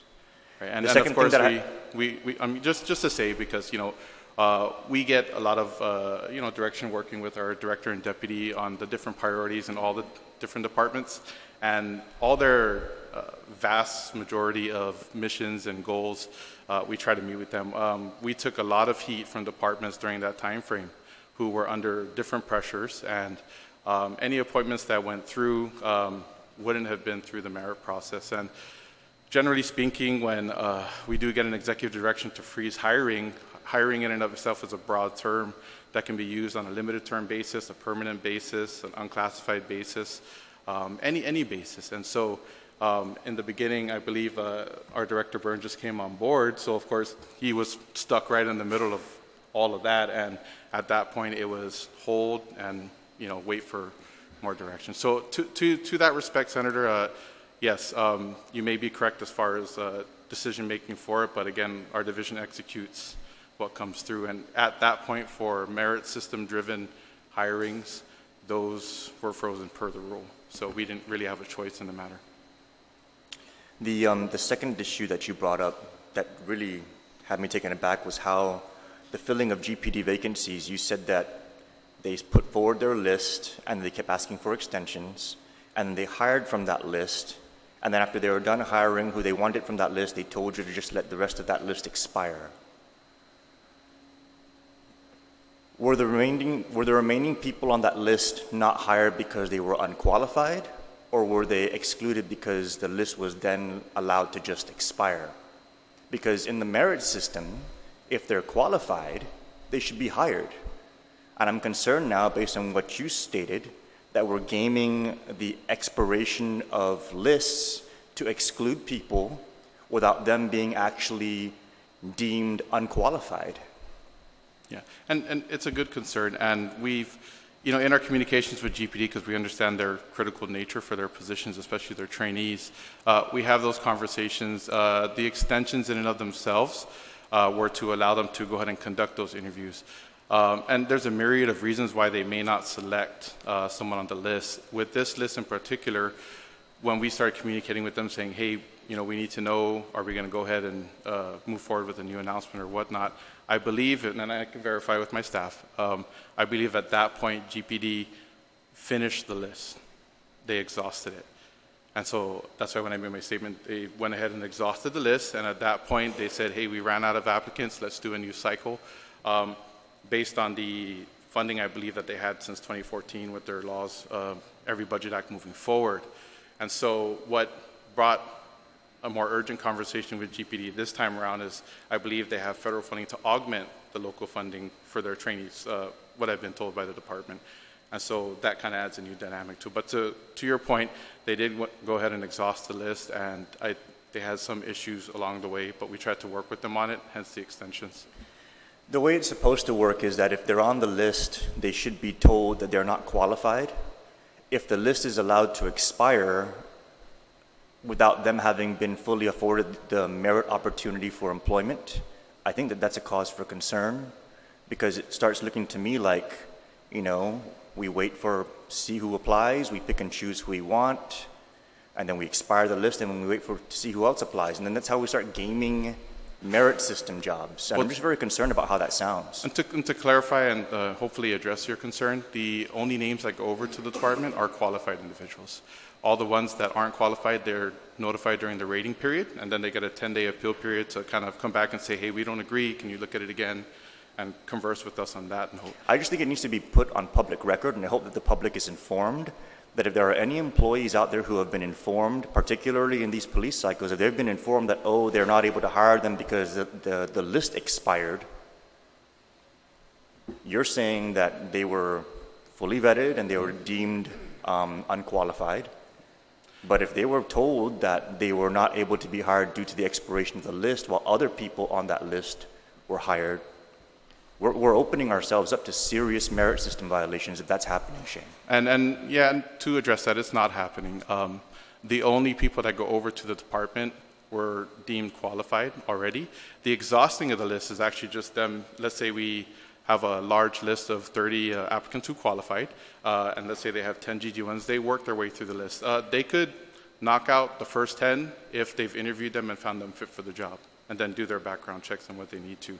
That's how the system works. But as they work through the list, if they're finding that they're not the best fit for their reasons, of course, right, when they go through the interview, then they work down the list. And when I say that they exhausted the list, that means they've interviewed and reviewed all the qualified applicants, and the ones that weren't deemed qualified didn't actually make it to that list. But they're informed of that through our process, and we follow our process. And to that effect, in the most recent promotion cycles that you'll see in the law enforcement agencies, a lot of them have gone to the Civil Service Commission, and time again, Civil Service has found through their investigations that the process in and of itself for the merit system within DOA has come out proper. And really, there's just other issues that need to be worked out between employees, management, and applicants. So for us, we're safe to say that we try to run that process as careful as we can, and hopefully that addresses your concerns as far as how the system's handled. The same process also applies for promotions, right? DOA is involved in the processing of the promotions. Correct. And some promotions are tested and some aren't in law enforcement. And so, yes, we execute the same processes when we do those. In regards to the law enforcement promotions, I understand that part of the promotion process also involves the administering of examinations for applicants. Correct. Are all applicants afforded the same opportunity to take the necessary examinations for the promotions? Yes, the way the testing system works for law enforcement is, let's say, like our deputy director said, we get 800 applicants. We will go ahead and schedule all of them once they meet the minimum requirement. And let's say the minimum requirement is a high school diploma. We'll go ahead and vet that. And if they make that list, then we go ahead and bring them forward and schedule them for a written test, if required, and a physical test, if required. What about for those law enforcement officers who are off island for deployment? Oh, yes. The way we handle those, because they're covered under USERRA, even if we had already established a list and they're able to come in, provide their DD-214, show that they were deployed, we will test them individually outside of everyone that's already been handled, so that should they qualify and rank, we'll place them in the list where they should have been. At that point in time, we'll instruct the department as part of the process for USERRA, go ahead and interview them if they made the top ranking employees as if they were here. And so we say interview them. If you do, if they do pass your test in your interviews, basically, and you like them, then it's upon the department to find funding to go ahead and pick them up. We try to maintain that as if they never left the... So just for the record, and just remember that you're under oath, the recent GPD promotions allowed for all of including the officers who were deployed, to take the examinations necessary for them for consideration. As the ones that I can remember that requested, so yes. A lot of times, both department and even employee on their own will request from us that they want to take the test. Sometimes what we do get, and we try to accommodate those that return from service, that time for rest and recuperation and anything. So we try to work with them on their schedule and say, hey, we understand the list has been established. We're looking at testing you within these dates because we have other tests that we're going to conduct. Would you be able to come and attend? And if they are, then we'll go ahead and test them with another batch. If not, we'll accommodate them on their own. We've done numerous single-person tests, both written and physical, to go ahead and accommodate those. And just for the record, Shane, you're a classified employee, yeah? Classified, yes. And it's the reason why you're classified is because your position is very, very important for there to be a level of consistency and everything just needs to be above board in the processing of the hiring. And so in my earlier line of questioning with respect to you stating that it was the threat of furloughs that caused a pause in the DRT hiring when the furloughs weren't even an issue until months later, one of the dangers of that, Shane, is that it begins to undermine your credibility when you begin to speak to issues, because then we begin wondering, is it accurate or is it inaccurate? So I would just advise that if there was a reason why, or if you don't know the reason why, or you can't state the reason why, I think it's much safer to do that than to state a reason that just doesn't fit into the realities of the time. For the record, Senator, and to your point, yes, I do understand the gravity of the position I hold, and I do understand what kind of team we lead and what processes we go by. And as far as the furloughs in and of themselves, the way the rules guide the furloughs have to be planned within 6 months of when they're actually going to be executed. So the actual time of when furloughs happen, there's months way prior to that where preparation is done to go ahead and ensure that classified employees are protected. And so in that planning phase, where departments have to go back and reassess their operations and make sure that when they go ahead and do turn in something that is approved and it's executed, that all options were exhausted to avert adverse impact. There are some situations where departments may not be able to, and in those we want to make sure and we help guide them on that fact. So freezing their vacancies is part of the overall process for furloughs, in that when they reassess their operations, they look at vacancies that they may be able to pull back to help in the cost cutting. Case in point, DRT during that process did pull back some of their positions that they had allocated for them. Let's say the revenue agent, I think they pulled back maybe 1 or 2. But that was just to aid in their effort to add towards the cost savings of the overall issue. And so I never speak to the actual, I guess, politics of the nature. I'm actually just talking about the way the rule guides us and how we help departments get through that process, because it is a long process, and departments have a lot of difficulty when it comes to affecting personnel in their operations and how to do that without impacting their core missions. And that's really all I'm talking to, is just the rules. Mr. Byrne, what's our balance on the vendor payables right now? As of Friday, it was 23.8 million. 23.8 million.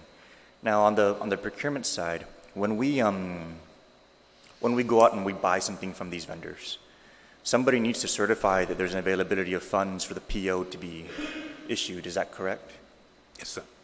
So how do we have $23 million in vendor payables when all of these POs certified that the funds were available for the purchase?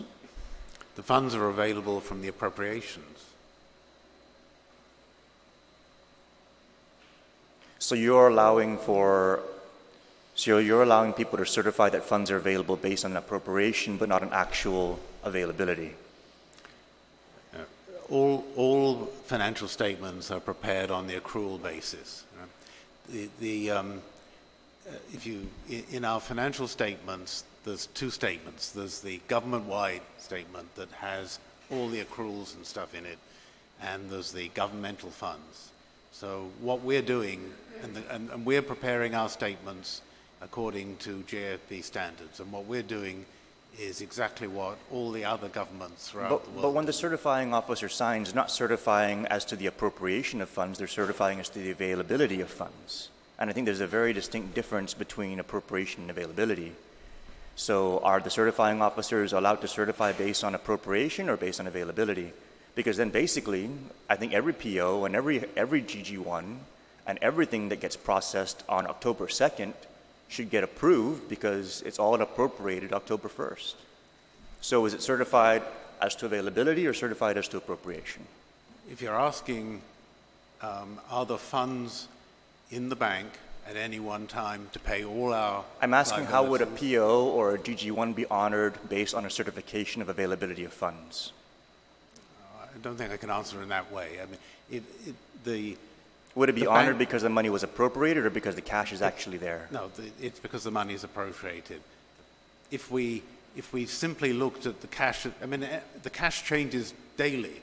Some days it's one number, some days it's another number, but it would stop the government process altogether, especially on some days if we just said, well, this is what's in the bank, we can't afford to spend this. So we can potentially then hire a whole bunch of people tomorrow and not be able to make payroll the following pay period because it's all based on appropriation, not availability? Well, so you were talking about vendors. We can't owe employees money. We can owe vendors money. So I think we need to begin employing a more strict interpretation of how we certify the availability of funds. And if we need to pass a mandate to define the word availability, we can probably even look in the statute. It's probably there. But I think that us accruing these huge vendor balances is just a dangerous practice for the government, and here's why. I used to work in the private sector. I also had a brief stint working for a vendor that responded to POs from the government. And you know how vendors handle POs from GSA? When they see a GSA PO, they immediately mark up the price dramatically. They do that because of the risk of delayed payment. And sometimes they say, you know, I might not get paid in 6 months, I might not even get paid in a year, so I'm going to charge you 300%. And so as long as we continue this practice of allowing for vendors, you know, goods to be procured without money to actually pay them on a timely basis, we're impacting the budget of this government by making the cost of those goods and services skyrocket because we're not able to make timely payments. So I think it has to really start at the procurement level, where if they're putting in a PO and they're certifying the funds are available, DOA, and there's a reason why GSA and DOA are together. DOA is supposed to say, yeah, the money is there, we're going to be able to make the payment for that purchase, and then we're able to make things done on a timely basis as opposed to allowing for all these prices to go through the roof because we're not paying on time. Senator, if I may speak to that also, since February when we had this financial issue, the directive to GSA was to hold all general fund requisitions, unless it was an emergency, unless it had to do with public health, public safety. All general fund requisitions, there was a hold on it. Federal funds, they let that through, and I agree with you. You can't certify if you don't know if the cash is going to be there. But where we're at right now with our vendor payables, we're at a total of 23 million. 18 million of that is current, 1 to 30 days. That's probably the best position I've ever seen it in a long time. And I think a lot of that is because we've simply just held back on purchase orders. 4.5 is in the 30 to 60. And then the 90 to 100 is like about 600,000. That's in my book. I think that's very good. You know, of course, we're never going to have a zero vendor payable. It's just never going to happen. Payables always come, but 23 total, 0 to 30 is at 18 mil. That's excellent to me. We're doing the best we can with cash flow. Sir, I understand your point. You know, we can't keep putting out purchase orders if the cash isn't going to be there, and we know cash is going to be tight. So the directive is still outstanding. General fund requisitions for unnecessary items are returned to sender. And if they scream and yell, well, then go ahead and scream and yell. And maybe that's what they're doing. They're screaming and yelling because they can't get a purchase order to buy a couch, to buy a water dispenser. That to us is not crucial right now. And as long as the two of us we're not signing checks, but we're reviewing every single purchase that goes through, and we're paying the vendors, and we're watching cash flow. When we see something abnormal, that's just not going to go through. And I fully understand what you're bringing up. Senator, I too came from the private sector, and I'm very well aware of the relationship between receivables and payables, which is what you're talking about. But we, as the deputy has said, we take very great care not to extend our resources beyond what we think we can pay. Does the 23 million include the balances at GMH, the vendor balances at the Guam Memorial Hospital? Balances of what, sir? The vendor payables that you've mentioned, the 23 million, that is not inclusive of GMH. And they are far more behind than they 30 prepare days. their own payable statement. I'm sorry? They prepare their own payables. Right. But their ability to make those payments also too is subject to release of funds. Partially. Partially. Another question I had for the procurement side on GSA. Do we procure through the Federal General Services Agency? We do, Senator. The only issue that we have with having was there is a statute, subsection 5122, on the codified on the 5 GSA. The only issue that we face is whenever we get audited, the auditors, because there's another subsection of the law that says anything 25,000 and above has to be announced, put out on public, you know, like the information invitation for bid process. And, you know, we've had challenges with the auditors regarding going directly to the federal GSA contract because it has already been fully competitive throughout the nation. And so the exercise that we take to avoid, again, this potential findings or question cost is we still put out a bid, but we do indicate that we will, you know, that we can select the option to award via the GSA federal contract, which is always lower than, you know, the normal prices we get from the local vendors. So once it's noted on the invitation for bid, then we proceed with awarding under the GSA federal schedule. Do we do this on a regular basis? We pursue GSA. We first look through the federal GSA side to see if we can get it, and then if we can't, then we go and we procure it outside of the federal GSA? Is that part of our standard operating procedures? Yes, I established a policy wherein, again, in utilizing the federal schedule, we want to avoid these potential findings, so we do issue out the formal solicitation but we note that we know that the option to avail the federal schedule is available, is going to be made available. So a lot of instances we do apply the local procurement preference, where again we give our local preferences the 15%, but a lot of times the federal schedule is still way lower than the even with the preferential treatment for the local vendors. Do we use the federal schedule? Because I know that when it comes to procurement, we have the larger purchases, and then that have to go through a procurement process. But what about for those that just require 3 quotes? Do we allow for agencies to pass those through the federal GSA side as well? We haven't really seen, for the smaller scale procurement requirements. The ones that we normally see are like for fire trucks, ambulances, right. Yes, other like agricultural equipments, those kind of equipment. The reason why I'm asking about that is because, like I said, on the private sector side, when the vendor sees that it's a GovGuam GSA, the price goes through the roof. But if we can be getting even these smaller purchases passed through to the vendors as a federal GSA inquiry, they won't know if it's the naval base trying to buy it or if it's GovGuam trying to buy it. And so we'll get much more competitive pricing if we pass through the federal GSA, even on the smaller purchases. Yes, and that's where the question comes up with actually myself in dealing with these auditors, because sometimes my question is, now do they become lawyers? Because then again, I requested for an opinion from the Attorney General's office when we were faced with this challenge regarding using the subsection 5122, which we can procure directly to the federal schedule as long as the local vendors, we afford them that 10% preference. And it still gets challenged by the auditors. We got the opinion from the AG in favor of GSA, but they still will not honor that. The auditors will not honor that. They'll still put it as a finding or question cost. Well, and there is a subsection there. There is a subsection in the law that authorizes the government of Guam to procure directly to the federal schedule. Right, it's even federal law. So, yes. If that's something that we need to work on clarifying, I'll sit down with you and help to clarify the local statute. But, Mr. Chairman, I think that the reason why this line of questioning is important is because, like you said, everything passes through, this is like the heart of the government.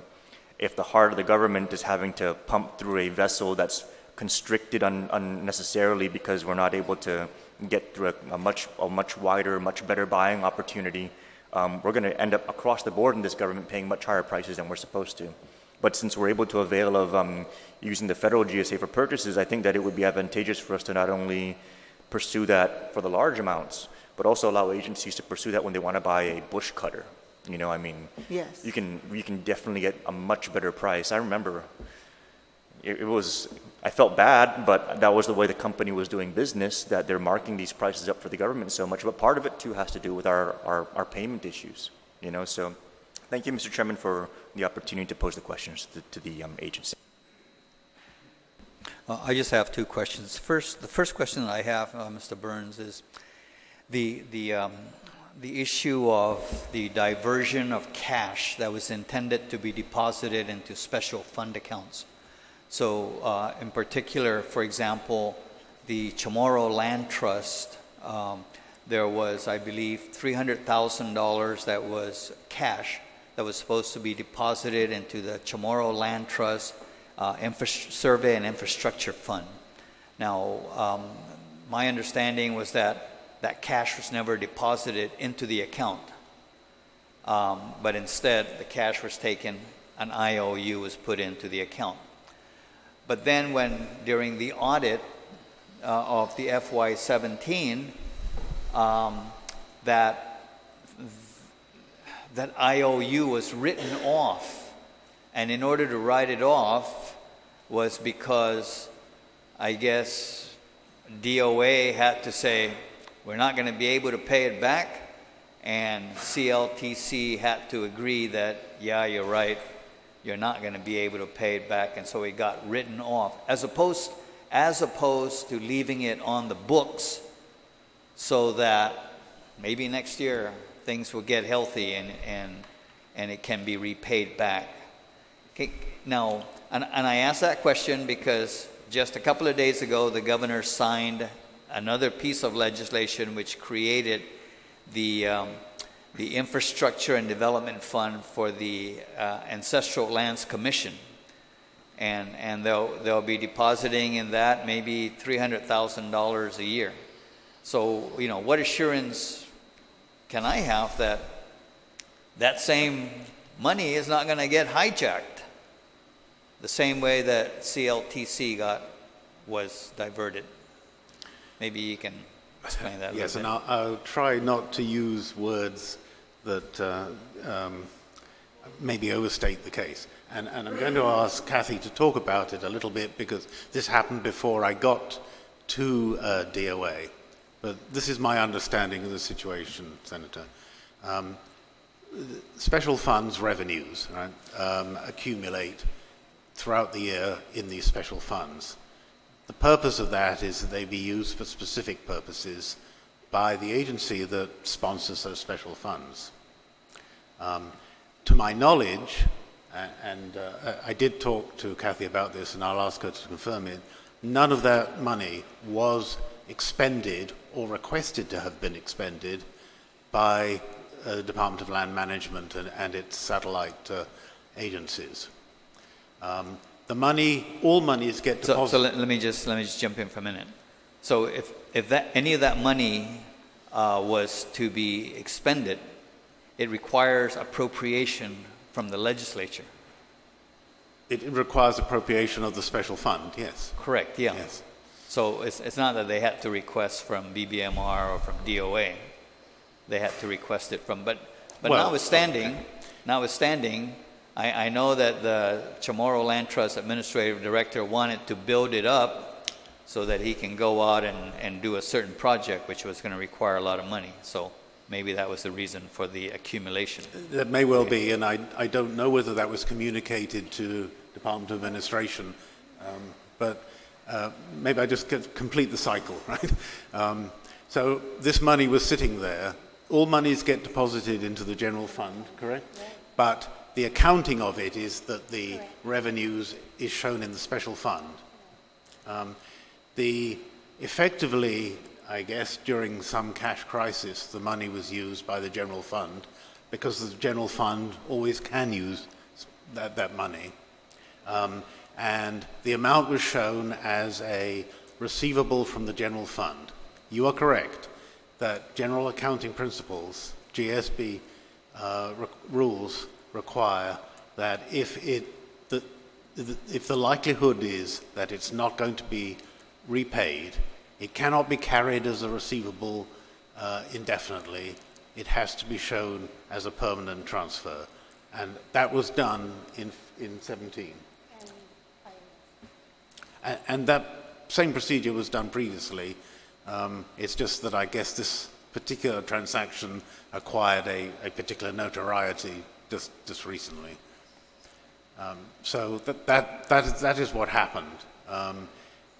If the director had some particular purpose in mind in spending that money, I don't think, I certainly didn't know about it, and DOA accounting department didn't know about it. So it just seems that regardless of whether it was communicated, you know, what was the plans for accumulating or the reason for accumulating all those funds was communicated, the fact is that that fund was created for a specific purpose, for the survey of Chamorro Land Trust properties and for the construction of infrastructure. And you know, putting aside, I understand the thing about the general fund needing money and all that, but it was created for that purpose.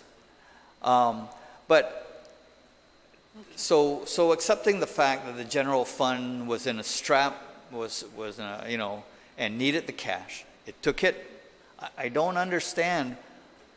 So who decides that, well, we can't pay it back, so we write it off, and it just poof, it's gone. So who makes that decision? Okay, it's still good morning. Okay, with regards to, first of all, with no consideration of fund types, we do have a cash management committee We meet regularly. We have projected receipts, projected disbursements. We have a projection daily, weekly, monthly, quarterly, annually. Okay, so what we do is we prioritize our disbursements. We color code it. Red, must pay. Purple, those are the, so we do it by priority. Our red is debt service, payroll, income tax refunds, okay? And then we go down the next level. Purple is, red also includes DOE. Purple is the autonomous agencies, the legislature, public defender. Okay, I understand the prioritization So of what happens is, because all the receipts are in general fund, we disperse based on that. Fine, So, I understand that. and the receipts are very limited. A prime example, we didn't have enough money to give DOE yesterday. I so understand that. I guess But- what I'm trying to say is we don't intentionally But what I'm hijack trying funds. to say is that the receivable amount with was that- written off. No, okay, I'm sorry. So I can explain that. I do acknowledge all the department's concerns, and I do speak with our auditors regularly, and I did question that. I go, but it is a law that we must. Those funds are specifically for those purposes, and they said, "Well, Kathy, you have a choice. Do you want a qualified opinion and jeopardize your government audit report?" I do.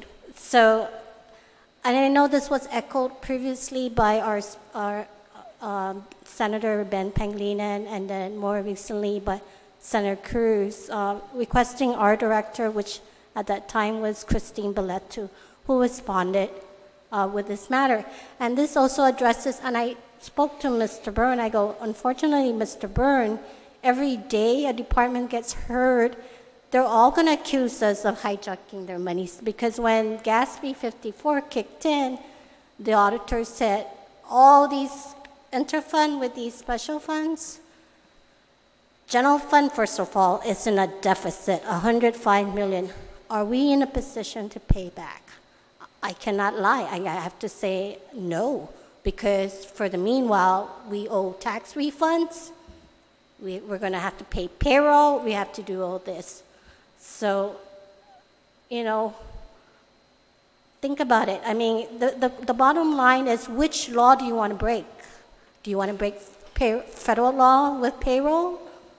Or do you want to break these special revenue? I mean, Look, I you need to understand our position. I understand the fact that sometimes you only have, $1 in the bank. Right. And you have requirements to pay, $5 worth of requirements. So you got to figure out what you're going to pay. Correct. I understand that part. Yeah. But it's kind of like, can you imagine if the port, if a vendor does, if on their books somebody is overdue by over 90 days, and the guy comes in and says, I can't pay it.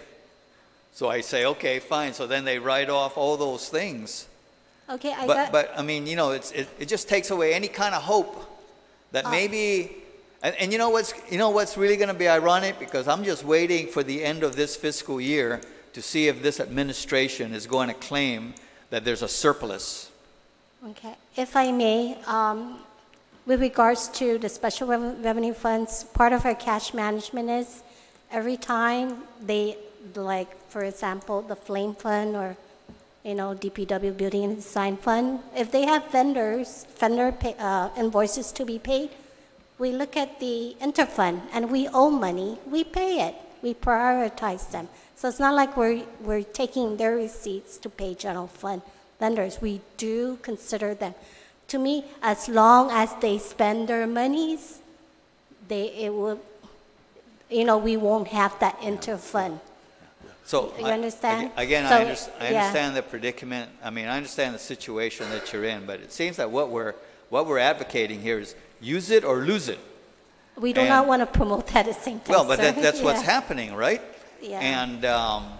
And so, despite the fact that in these laws that are written, we try to protect it in this quote lock box. You know, put it in a separate account. Don't mingle it with general fund. It's not subject to the governor's transfer. May But I have a suggestion, sir, for this Yes. body?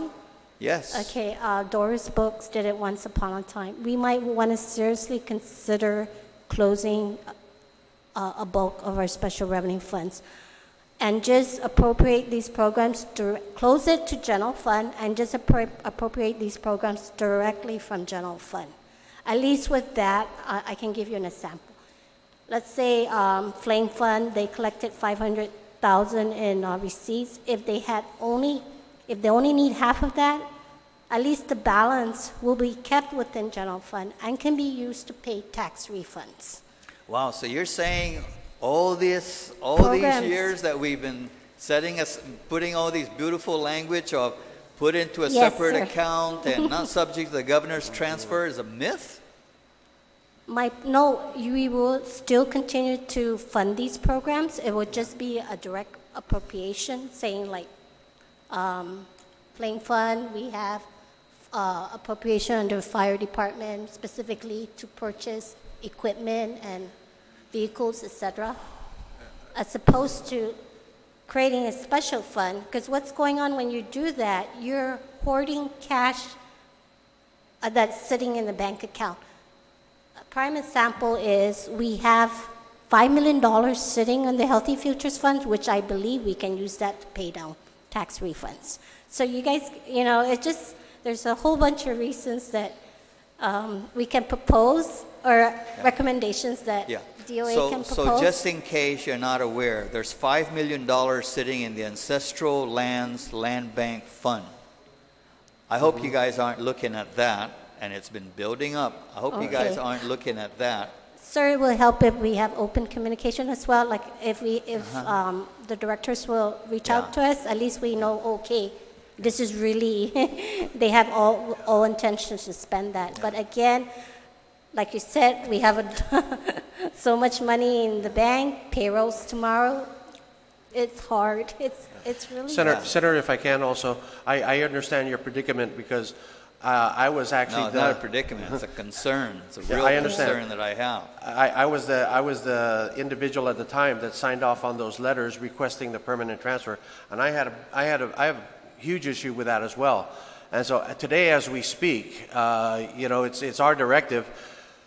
We will try as much as possible to not make that happen again. So if we do owe them the money, you know, do the transfer to make sure that to make those special funds whole. But you're correct. There are plenty times in terms of cash flow where we need to use those funds. Yeah. But you know, as we approach the end of the fiscal year, we need to, as much as possible, make those funds whole. So the irony of it all is that by taking those funds, general fund money cannot and should not be used to do work on Chamorro Land Trust property. So it's like taking Dave Davis's tax dollars to go in there into the Chamorro Land Trust property to survey the property in there. So now that that money has been taken away, they're going to have to wait until they build it up again before we can go in there and do the survey of those properties. And that's what's holding up the issuance of leases. Well, there's current funds in there now, you know, as months go on and so forth. So, you know, the actual funding to do what they want to do within those special funds the funds we would have paid it if they used it. Problem is, they're not using it.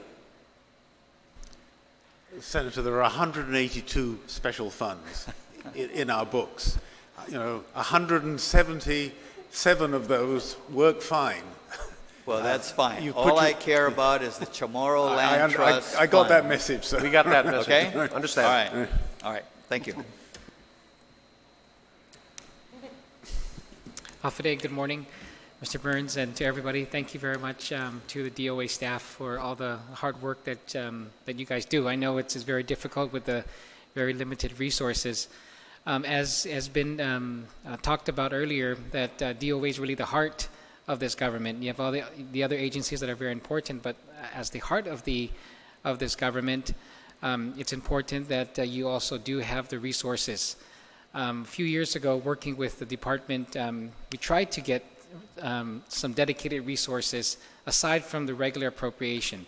And, and talking about the special funds, we looked at assessing I think it was a 1% management fee, 1 or 2% management fee on these special funds. You have about 180 special funds. And as it was talked about earlier, you're here to start on a zero-based budget and to defend. And I'm hoping that I was hoping that was something that would probably come from the department this time, since it was unsuccessful to move forward here a few years ago. But I've continuously talked about that, and that's something that I believe you should really advocate for. Is that since you're tasked to manage these funds, that I think that those discussions should really move forward in perhaps assessing these funds with a small percentage, so that you could now be able to manage them properly and carry out your functions. I know that it may not be received very well from the other funds that these funds are for, but it's a matter of just if we want efficient services, then this is something that we have to be able to do. So I'm hoping that that's something you take a look at, and in a subsequent proposal or a suggestion from you to the committee, that's something that I'm encouraging you to move forward on. The other issue is the discussion on the health insurance negotiations. Understand that you only have two individuals that work very, very hard throughout the year to manage this, and that's I see one of them there, which is Leo. Is it 2 or 3 of you now? We have 2 permanent employees on there, and we're augmenting it with an LTA at the moment. Okay, and so part of the OPA's findings is that we really need to be able to have a unit or to have those there, and not for us just to depend on our consultant to give us the the analysis. I think that's something that we seriously should look at. And it's going to cost. It's going to cost you. The budget request of, I think is it 11 point? Is that your request? 11 million is your request, right? For what? For DOA, your department's budget request. We're at about 9. No, it's less than that. For 2019? It's about 9 million. Or 9? Okay. Well, I'm looking remember, at. OTEC is out now. Okay, that's right. So you're not going to be able to do that unless you come and say this is an important function and this is something we need to fund. So I'm hoping that based on that report, that's something you also, in a subsequent submission to the committee, that you ask for, because it's something that's very important. As you said too, this is one of the largest purchases of the government. So that's something that I would support, and if you would make that suggestion to the committee. That bill was 142-33, so that's something you can take a look at. I have a question for HR. I know that in the past we've talked about the promised compensation. We've never had a policy on that, yet we continue to detail individuals to certain functions, and then later on we get hit with, okay, we owe them a ton of money because of what we've done. I know that we're working with you. We introduced the bill. It was unsuccessful here as well. It was 310-33. Have you established a promised compensation policy for the government now? So as far as promised comp, and I think this was shortly after the bill was unsuccessful, we did reach out to we talked to the AG as far as the basis for promised compensation was the opinion. Yes. Current AG did take a look at it and looked at how it was being applied and rescinded it and replaced it with a new one to talk strictly about pre-employment. So as that opinion was the basis for promised comp, we no longer administer it the way we used to. Not to say it doesn't occur. We did communicate with departments via circular and with employees when they come in to talk to us about how promised compensation works. Typically, promised compensation arises from when we do desk audits and find out they've been doing work of a higher level position or a different one for years. And of course, there's been discussions about statute of limitations and how those apply, but they usually result out of that. A lot of times, employees if we're aware of it ahead of time, we do discuss with departments and say, hey, the need's arisen to address it now, see if you can get that position funded, even if it's a departmental internal promotion basis, which will minimize the funding impact. At that point, you can at least address it. Promised compensation will have to be handled in a different manner to sort.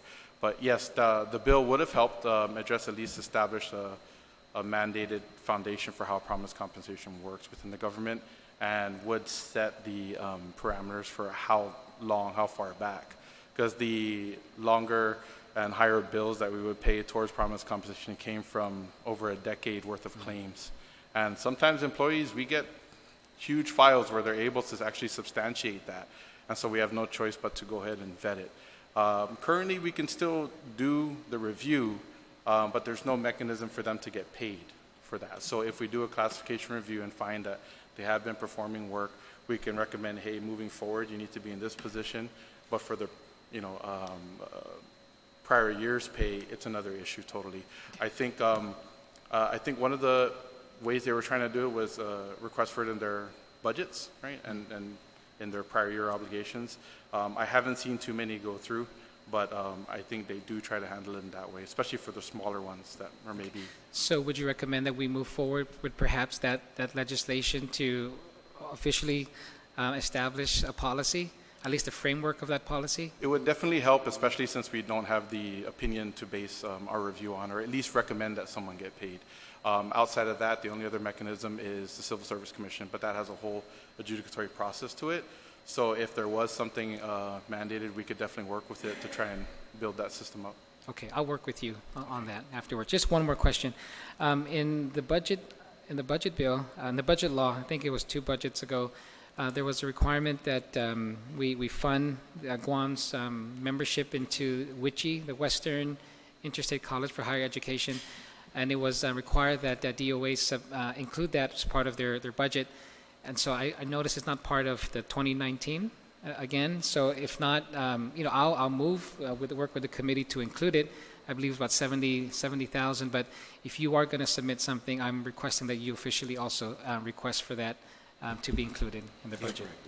We will, and we're dealing with that payment as we speak. Okay. And if I may, Senator, address the 2 points that you were making. As far as the services that DOA provides to the special funds, I recognize that when I got to the department, we looked at trying to allocate costs in order that we might have a rationale for charging this. That got really complicated. So I certainly support a more global approach towards a kind of levy or attachment.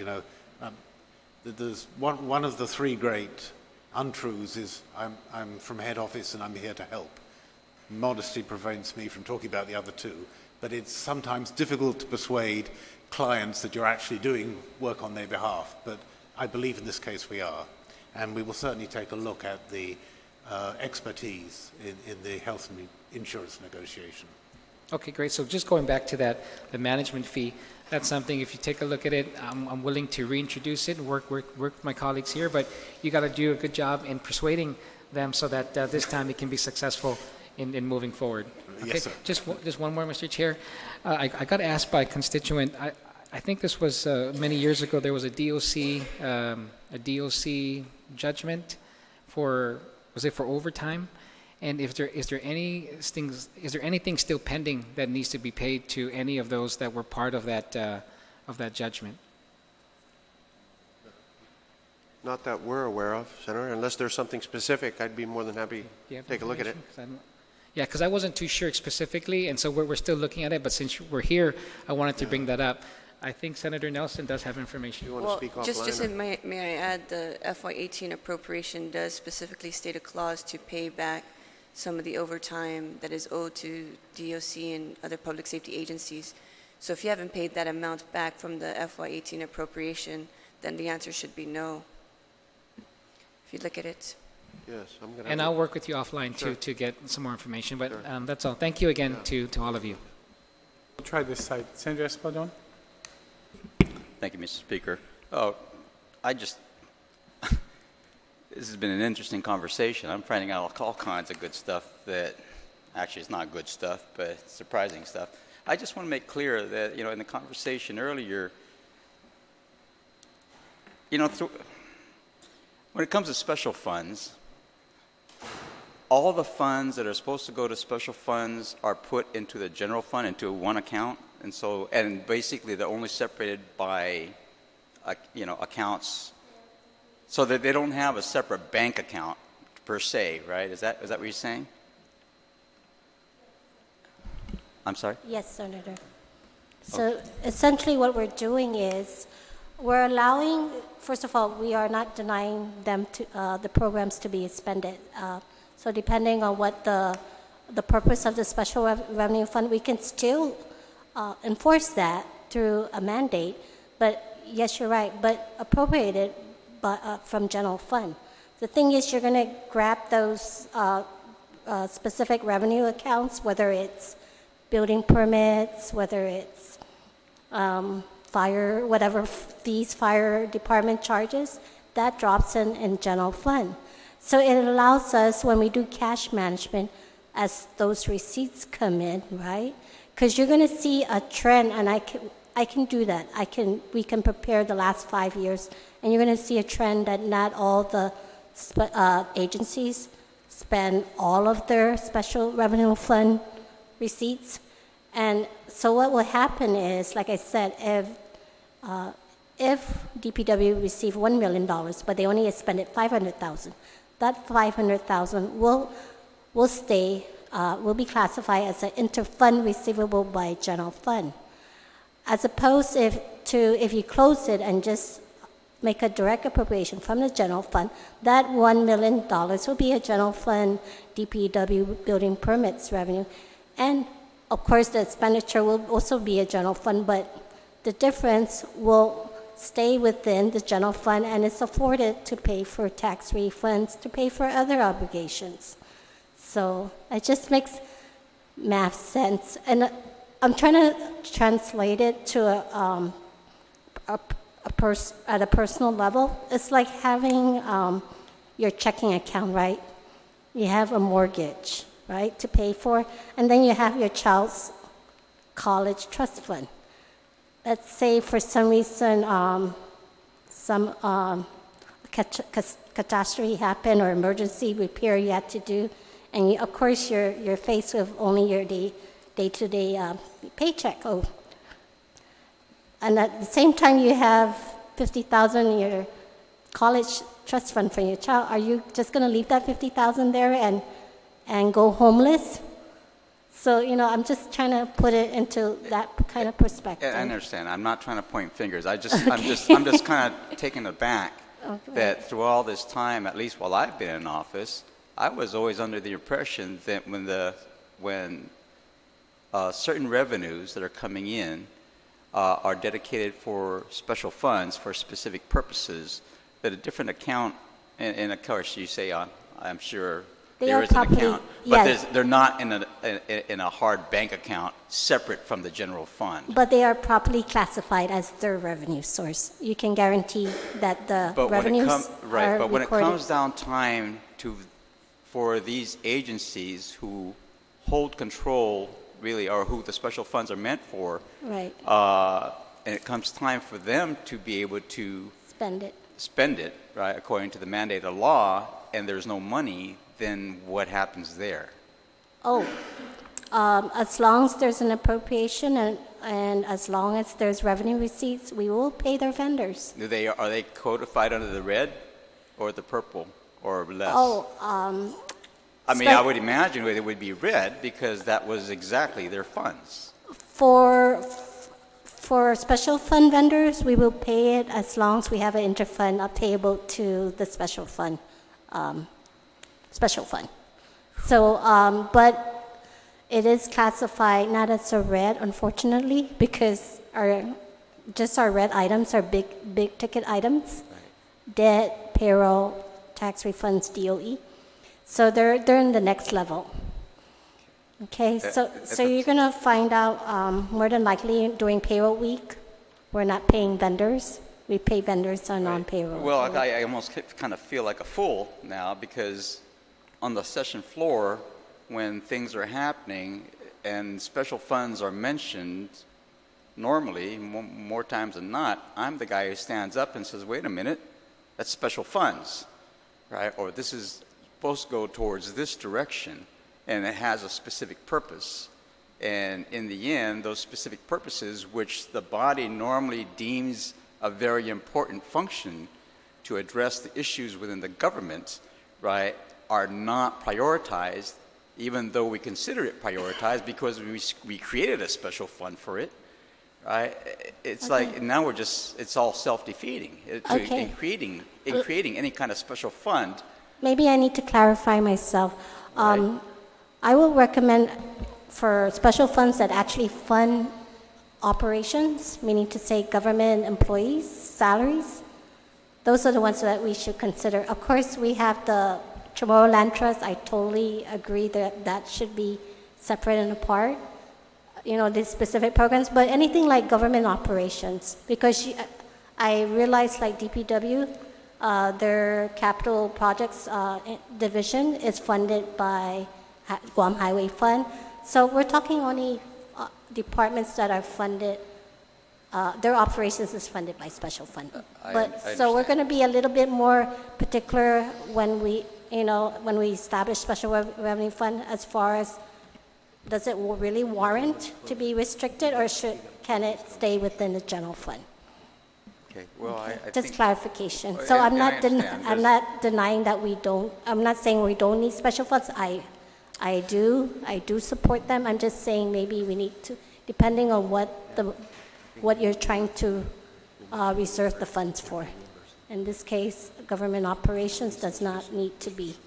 Right. Yeah. And I do acknowledge what you stated previously, that back several years ago, that the public auditor did make that recommendation to, you know, do away with many of the special funds, and I believe we did at that time, right? But then from that point, it started to grow again. And then it grew again. Right, more legislation was created, creating more special funds. It's almost 200 now, so.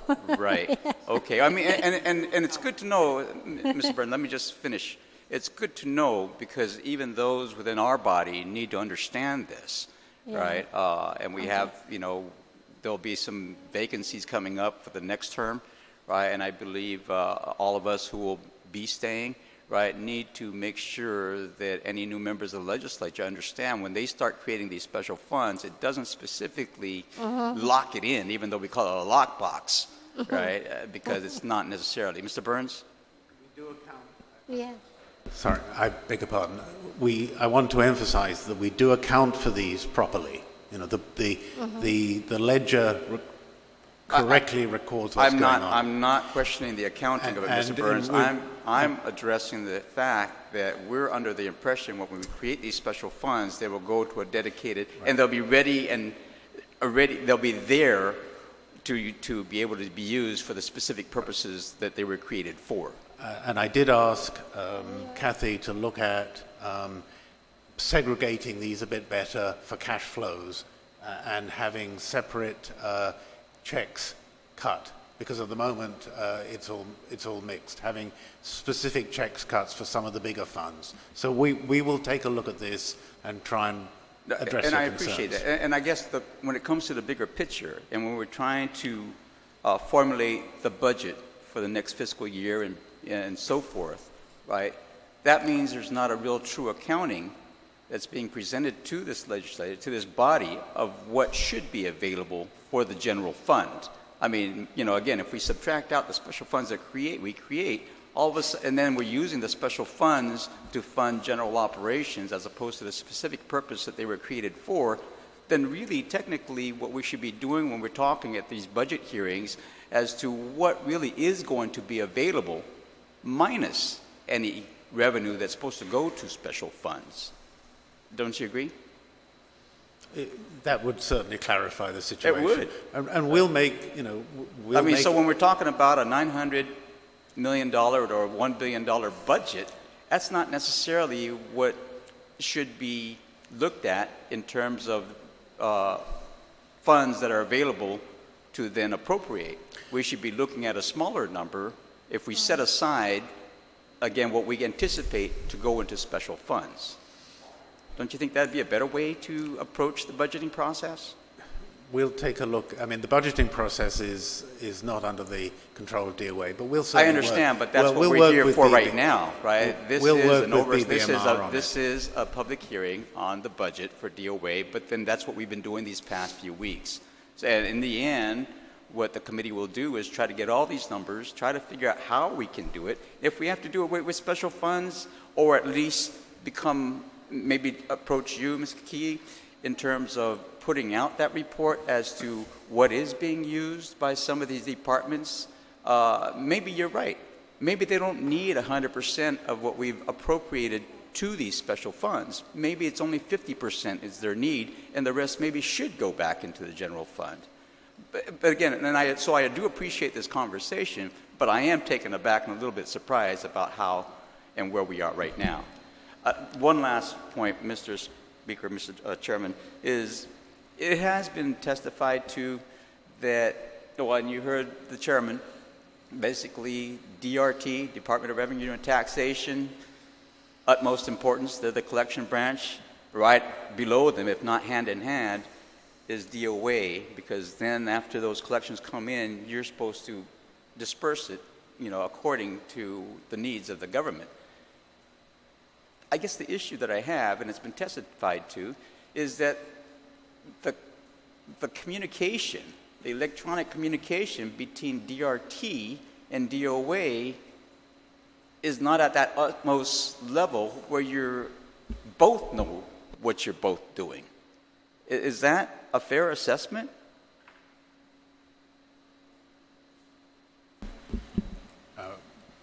I think at one time there was one unified system. At some time in the past, I'm not really quite sure, the systems were separated. But we do have a constant communication with DRT. I don't know about electronic, but we do know what they collect, and we reconcile what they collect. Right. I mean, you do know what they collect because somebody calls you, or because it's electronically obvious as soon as they collect it. Then, I mean, it would seem to me that it should be one system between both of you, if anything. I think it should be one system throughout the government. It is electronically transferred. I do agree that it's not a terribly efficient process, but it is an exhaustive and accurate process. Then I guess the question becomes, what are DOA's plans, perhaps in communication with DRT, to improve that? Are there any plans, or is that being talked about at all? Yeah, Senator, if I can speak to that. OTEC was assigned maybe 2 years ago. At my onset, when I first came in, the priority was to put together an FMIS system that would tie the three entities together, DRT, DOA, and BBMR, and get that system running, especially just for those three agencies, and then eventually work it out into the line agencies. The latest I know is that's still in the planning stages. There's been talk between all three agencies, parties within all three agencies. As I understand, there's two, if I remember correctly, we just talked about it the other day, there's two different proposals, kind of doing a hybrid of what we have right now, or coming in with a whole new system. There's a lot of pushback on a whole new system because a lot of you may remember 10, 12 years back, there was a system that came on board and it was literally dropped on everyone's desk with no training, and that just flopped. And so there's a lot of pushback on a whole new system.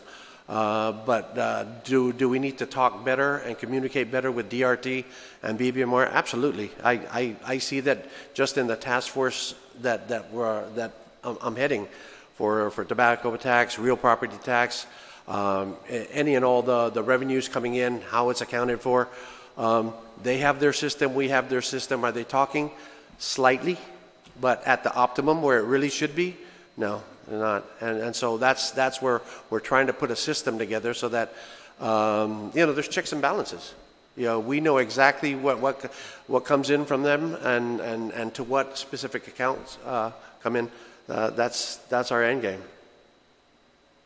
But are we there right now? We're not at that level. And are we working toward it? Yes, we are. A lot of this centers around the lead agency right now, which is OTEC, and I know they're on it because we meet daily on this. All right. Thank you, Mr. Speaker. Thank you, Mr. Chair. I want to thank DOA for their time here. Ms. Kakigi, it appears that you are very familiar with special funds and the federal law that regulates them and the state law. As you made reference during this time, that you referenced which law do we break? Do we break the federal law or do we break the state law?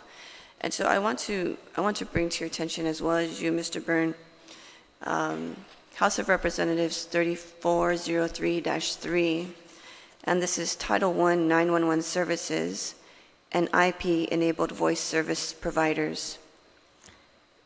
And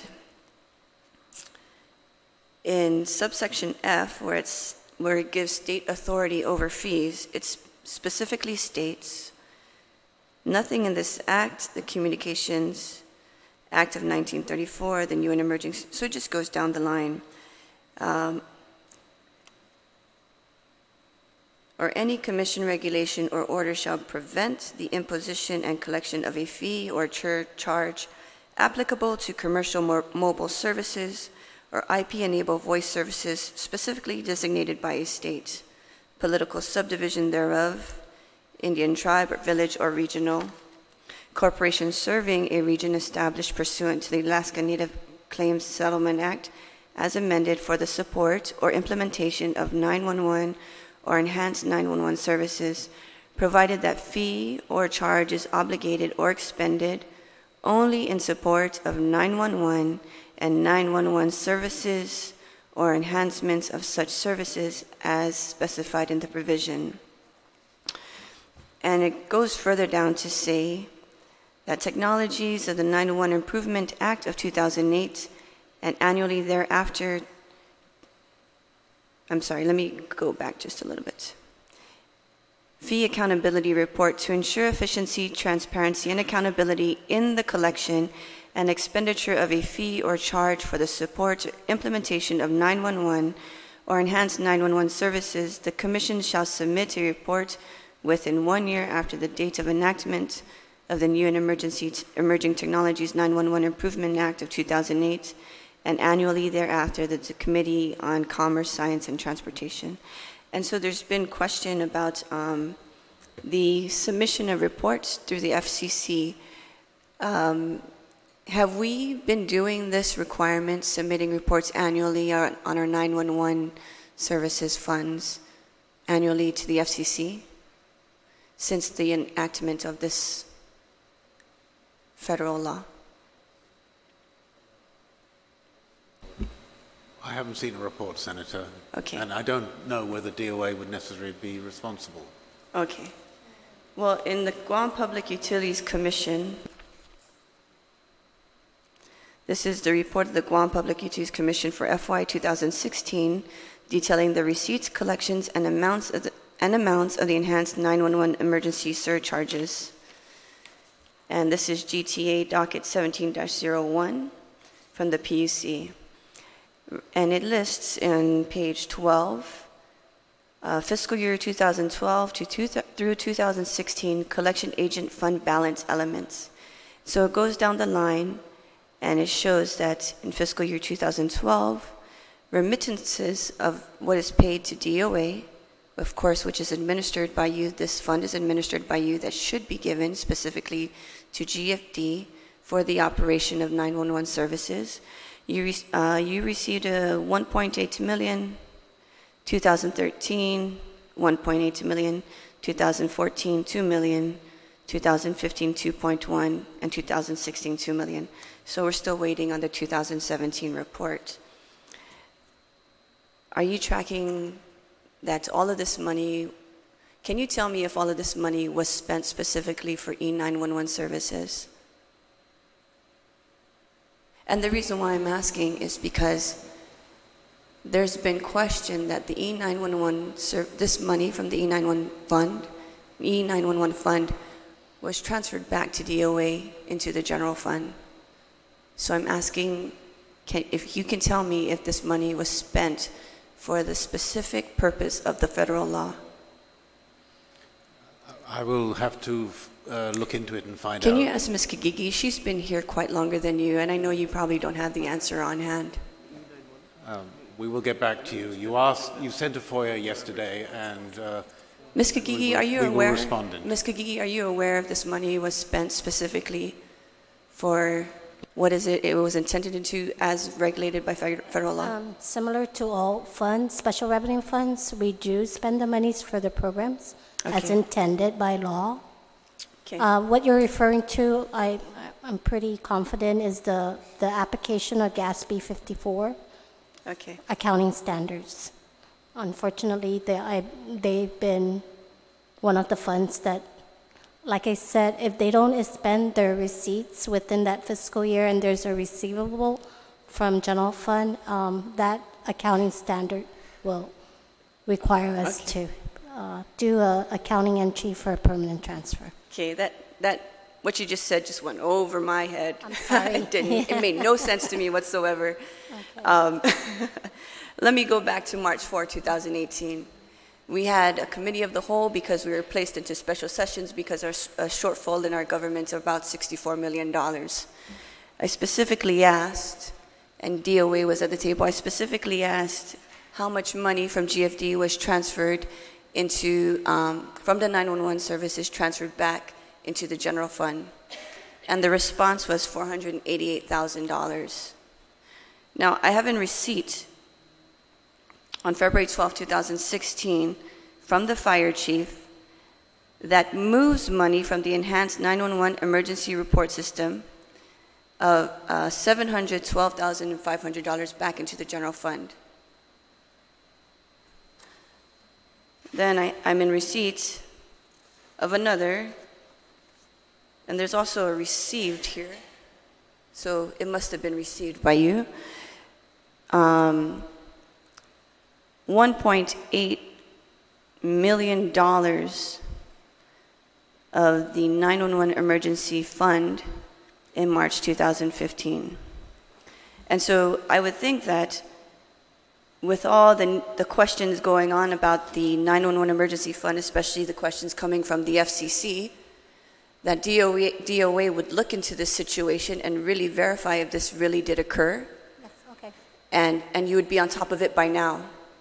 Because for the answer to, really the answer you gave us was, I'm going to beat around the bush to see how much I can, how much my banter will pull through during this hearing. And it's not acceptable because we are responsible by federal law to use this money in the right way. And also, honestly, I'm a little bit disappointed because we had fire stations shut down. We had an incident that happened while one of the fire stations were shut down. And so this put our people at risk of the game of for the risk of a political game or ploy, and for money to be transferred out of these funds back into the general fund because GFD does not have the support they need is beyond me.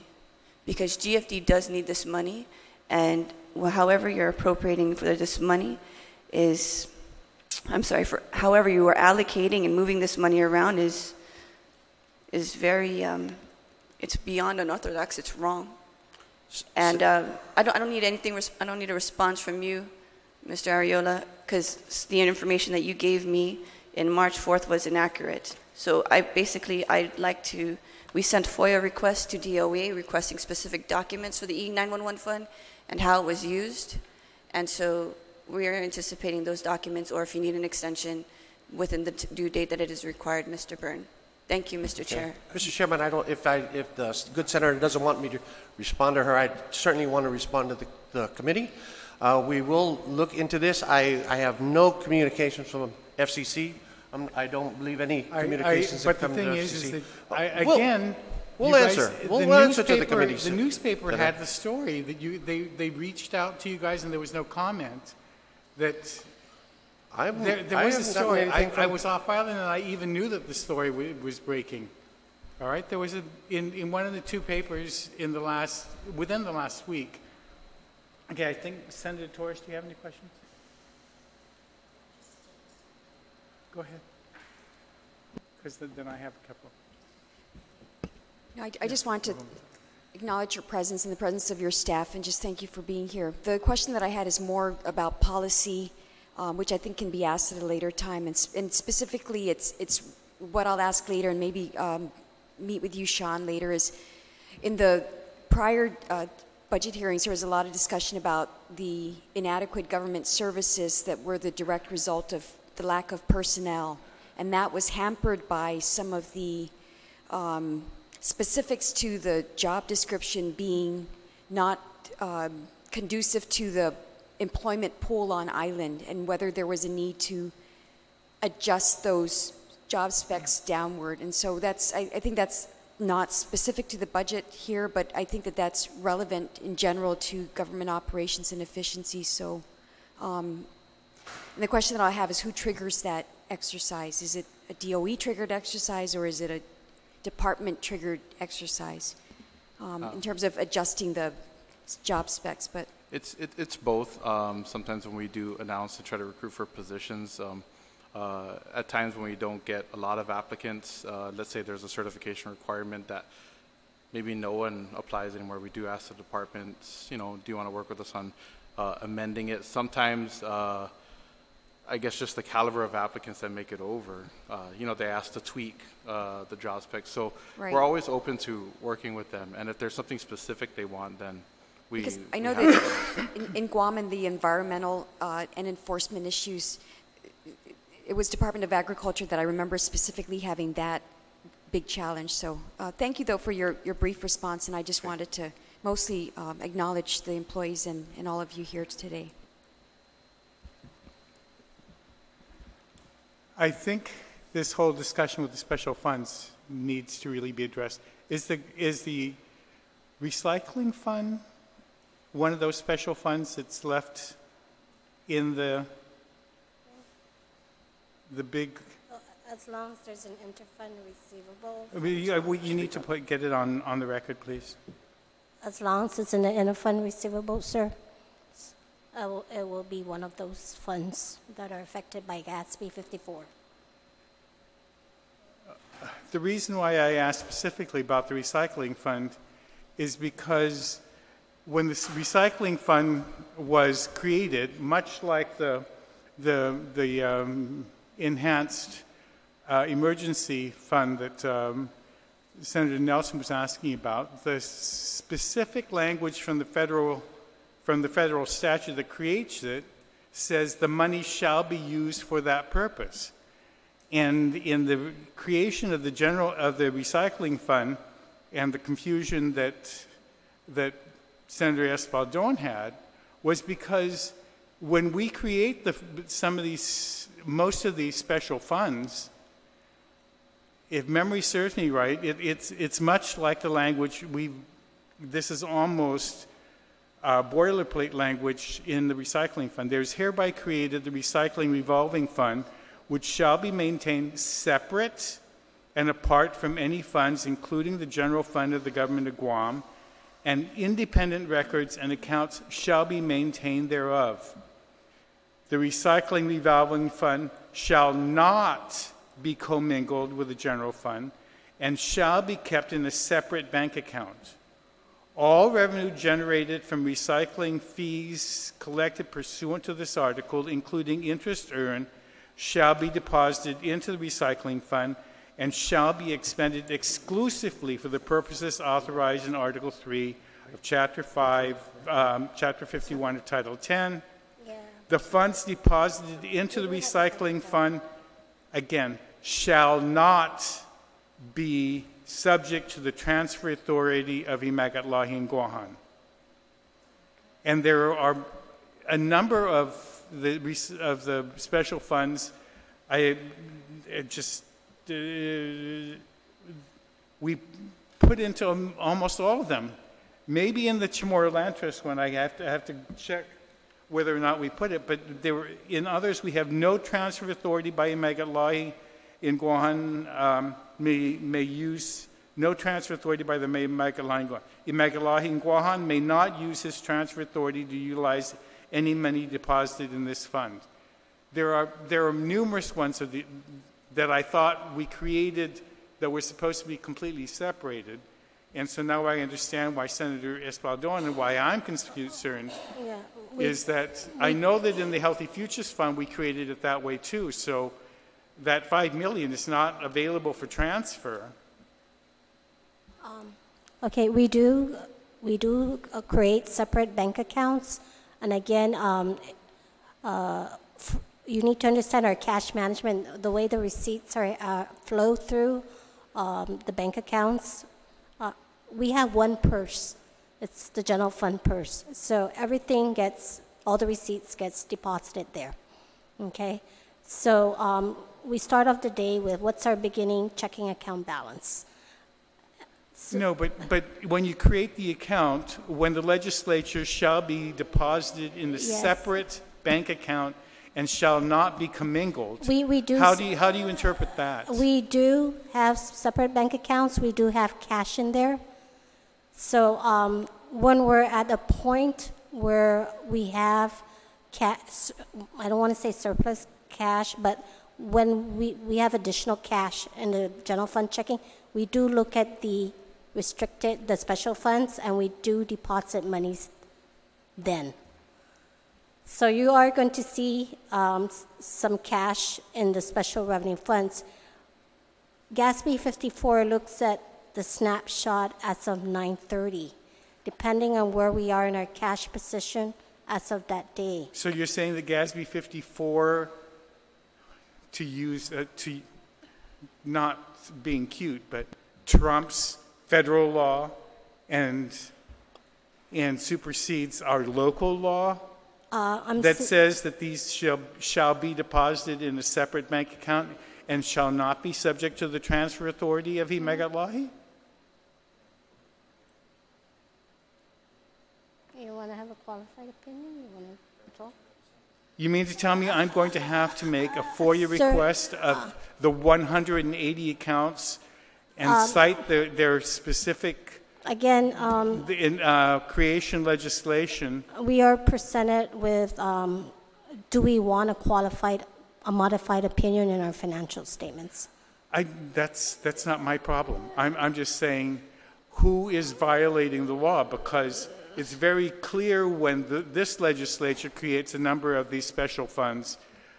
I know that I can almost recite it because it's boilerplate, that we put into almost all of them, that they shall not be transferred. There is a special fund provision that says when the governor transfers that within 5 days you have to notify us. And I haven't had, there was a time in the past, remember, when I used to send you guys FOIAs to find out whether or not we're up to date with the compliance with that statute. Am I going to have to go back to all 180 of them to find out whether or not? If you won't like us to do that, we can do that. But that means I'm pretty. We might be faced with a payless payday. We might look at defaulting in our bonds. I guess that's something that I mean.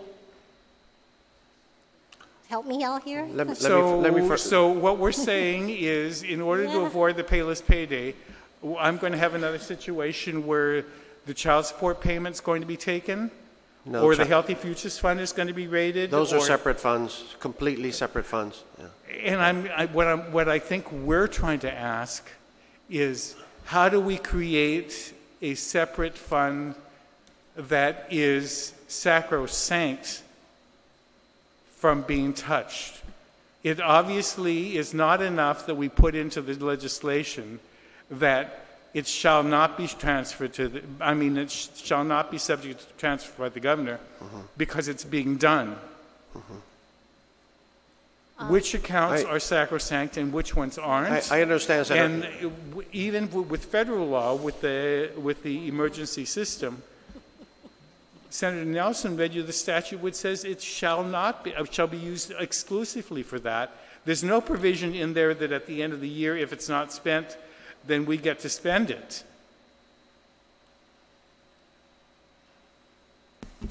I understand, Mr. Chairman. I'll deal with it. At this point, we'll furnish the committee a complete analysis and update of all the special funds, what's due to them, if any funds, and on the complete balances. We'll furnish that to the committee. Thank you. Senator.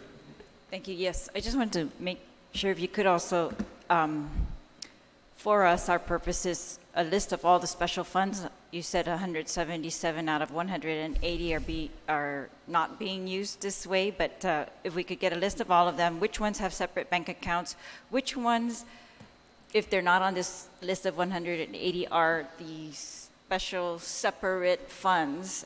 And yeah, so we can also compare the language that created those.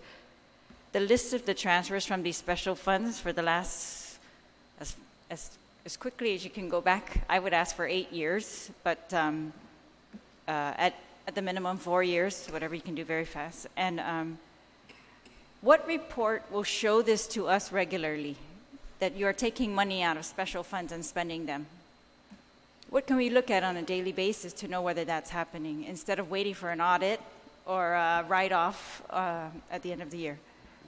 There is a statute that requires the Department of Administration to, within 5 days of the transfer, to write a letter to the Speaker notifying us of the fact that the transfer is being But are you made. counting that as a transfer?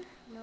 Yes, so that's what I mean. I think that's why it's not showing. So what do you, is there any report that would show that to the public or to us? I believe you're talking about the interfund, whether it's an absolutely. interfund receivable. When you take cash out of an interfund payable, because Yes. believe it or not, sometimes it goes the other way where that fund owes general fund. So, I mean, you want that daily? That's a lot of it. Apparently, we need it daily because we have no knowledge that this is happening, and we are being made to believe that we are able to make payroll with our receipts, things like that. Senator, this whole discussion, I think, revolves around the issue that I was trying to address right at the very beginning, is that frequent financial reporting would prevent you from having to ask these questions in this way. Yes. We are certainly looking at that. The recycling fund does have its own bank account, and many of these special funds do. We can prepare more regular financial reports. In fact, I would encourage it to reassure you and other senators that these funds are being used by the sponsors of the funds to spend the money that we need. I think we're talking about surplus funds that weren't used for whatever reason, but I understand the concern, and we will, the reasons I don't know because they happened before I got here. But yes. We will certainly prepare monthly reports that allow you to see what's going on. So that if it shows an expenditure out of a special fund, for example, the Chamorro Trust Survey Fund, that it shows that it was not spent for Chamorro Trust Survey Fund purposes, the reports will show that from now on? They will show the transfers out as well as the expenditures. All right. Yes. And then this seems to me to very much impede the ability of the legislature and the role of the legislature. I mean, why do we need a legislature if the executive branch can take money out of special funds and spend it however it wants to? And I thought this was the main issue in one of the court cases we had regarding the tax refund. One of those two tax refund funds was that money was being used out of that fund to pay for general fund expenses, and the court said, absolutely not, cannot do that. And I'm going to have to look at it after this conversation, but I thought the language for that fund was the same as the Speaker had read for many of our special funds. So is that one of the funds on your list of 180? So we do not deny using their monies for their expenditures. When we meet for our cash meetings, like I said, as long as there's an interfund receivable from general fund, we will pay their vendors. So it's not like we're using their monies for general fund the court expenses. said you could not take money out of the tax refund fund to pay for anything else because of the language that and that's what I'm saying. I think my recollection is that the language is exactly what the Speaker read for the For that specific fund, yes. Yeah. What do you mean? We're aware of that. But isn't it the same language that that was used to create the other special funds is my question. So that's what I'm going to ask you. By what authority do you say you can take special fund money and spend it for general fund? What is the authority for that? And how has that not been stopped after that last court decision? Again, I believe, and this has been discussed before in previous either oversights or budget hearings, it's the cash management authority of the executive branch. I know, but didn't the language that the speaker read, doesn't that language make it illegal? That's what I want you to talk to your lawyers about. How is it not illegal to use that money for any other purpose? I understand. Yeah. Thank you. Thank you, Mr. Speaker.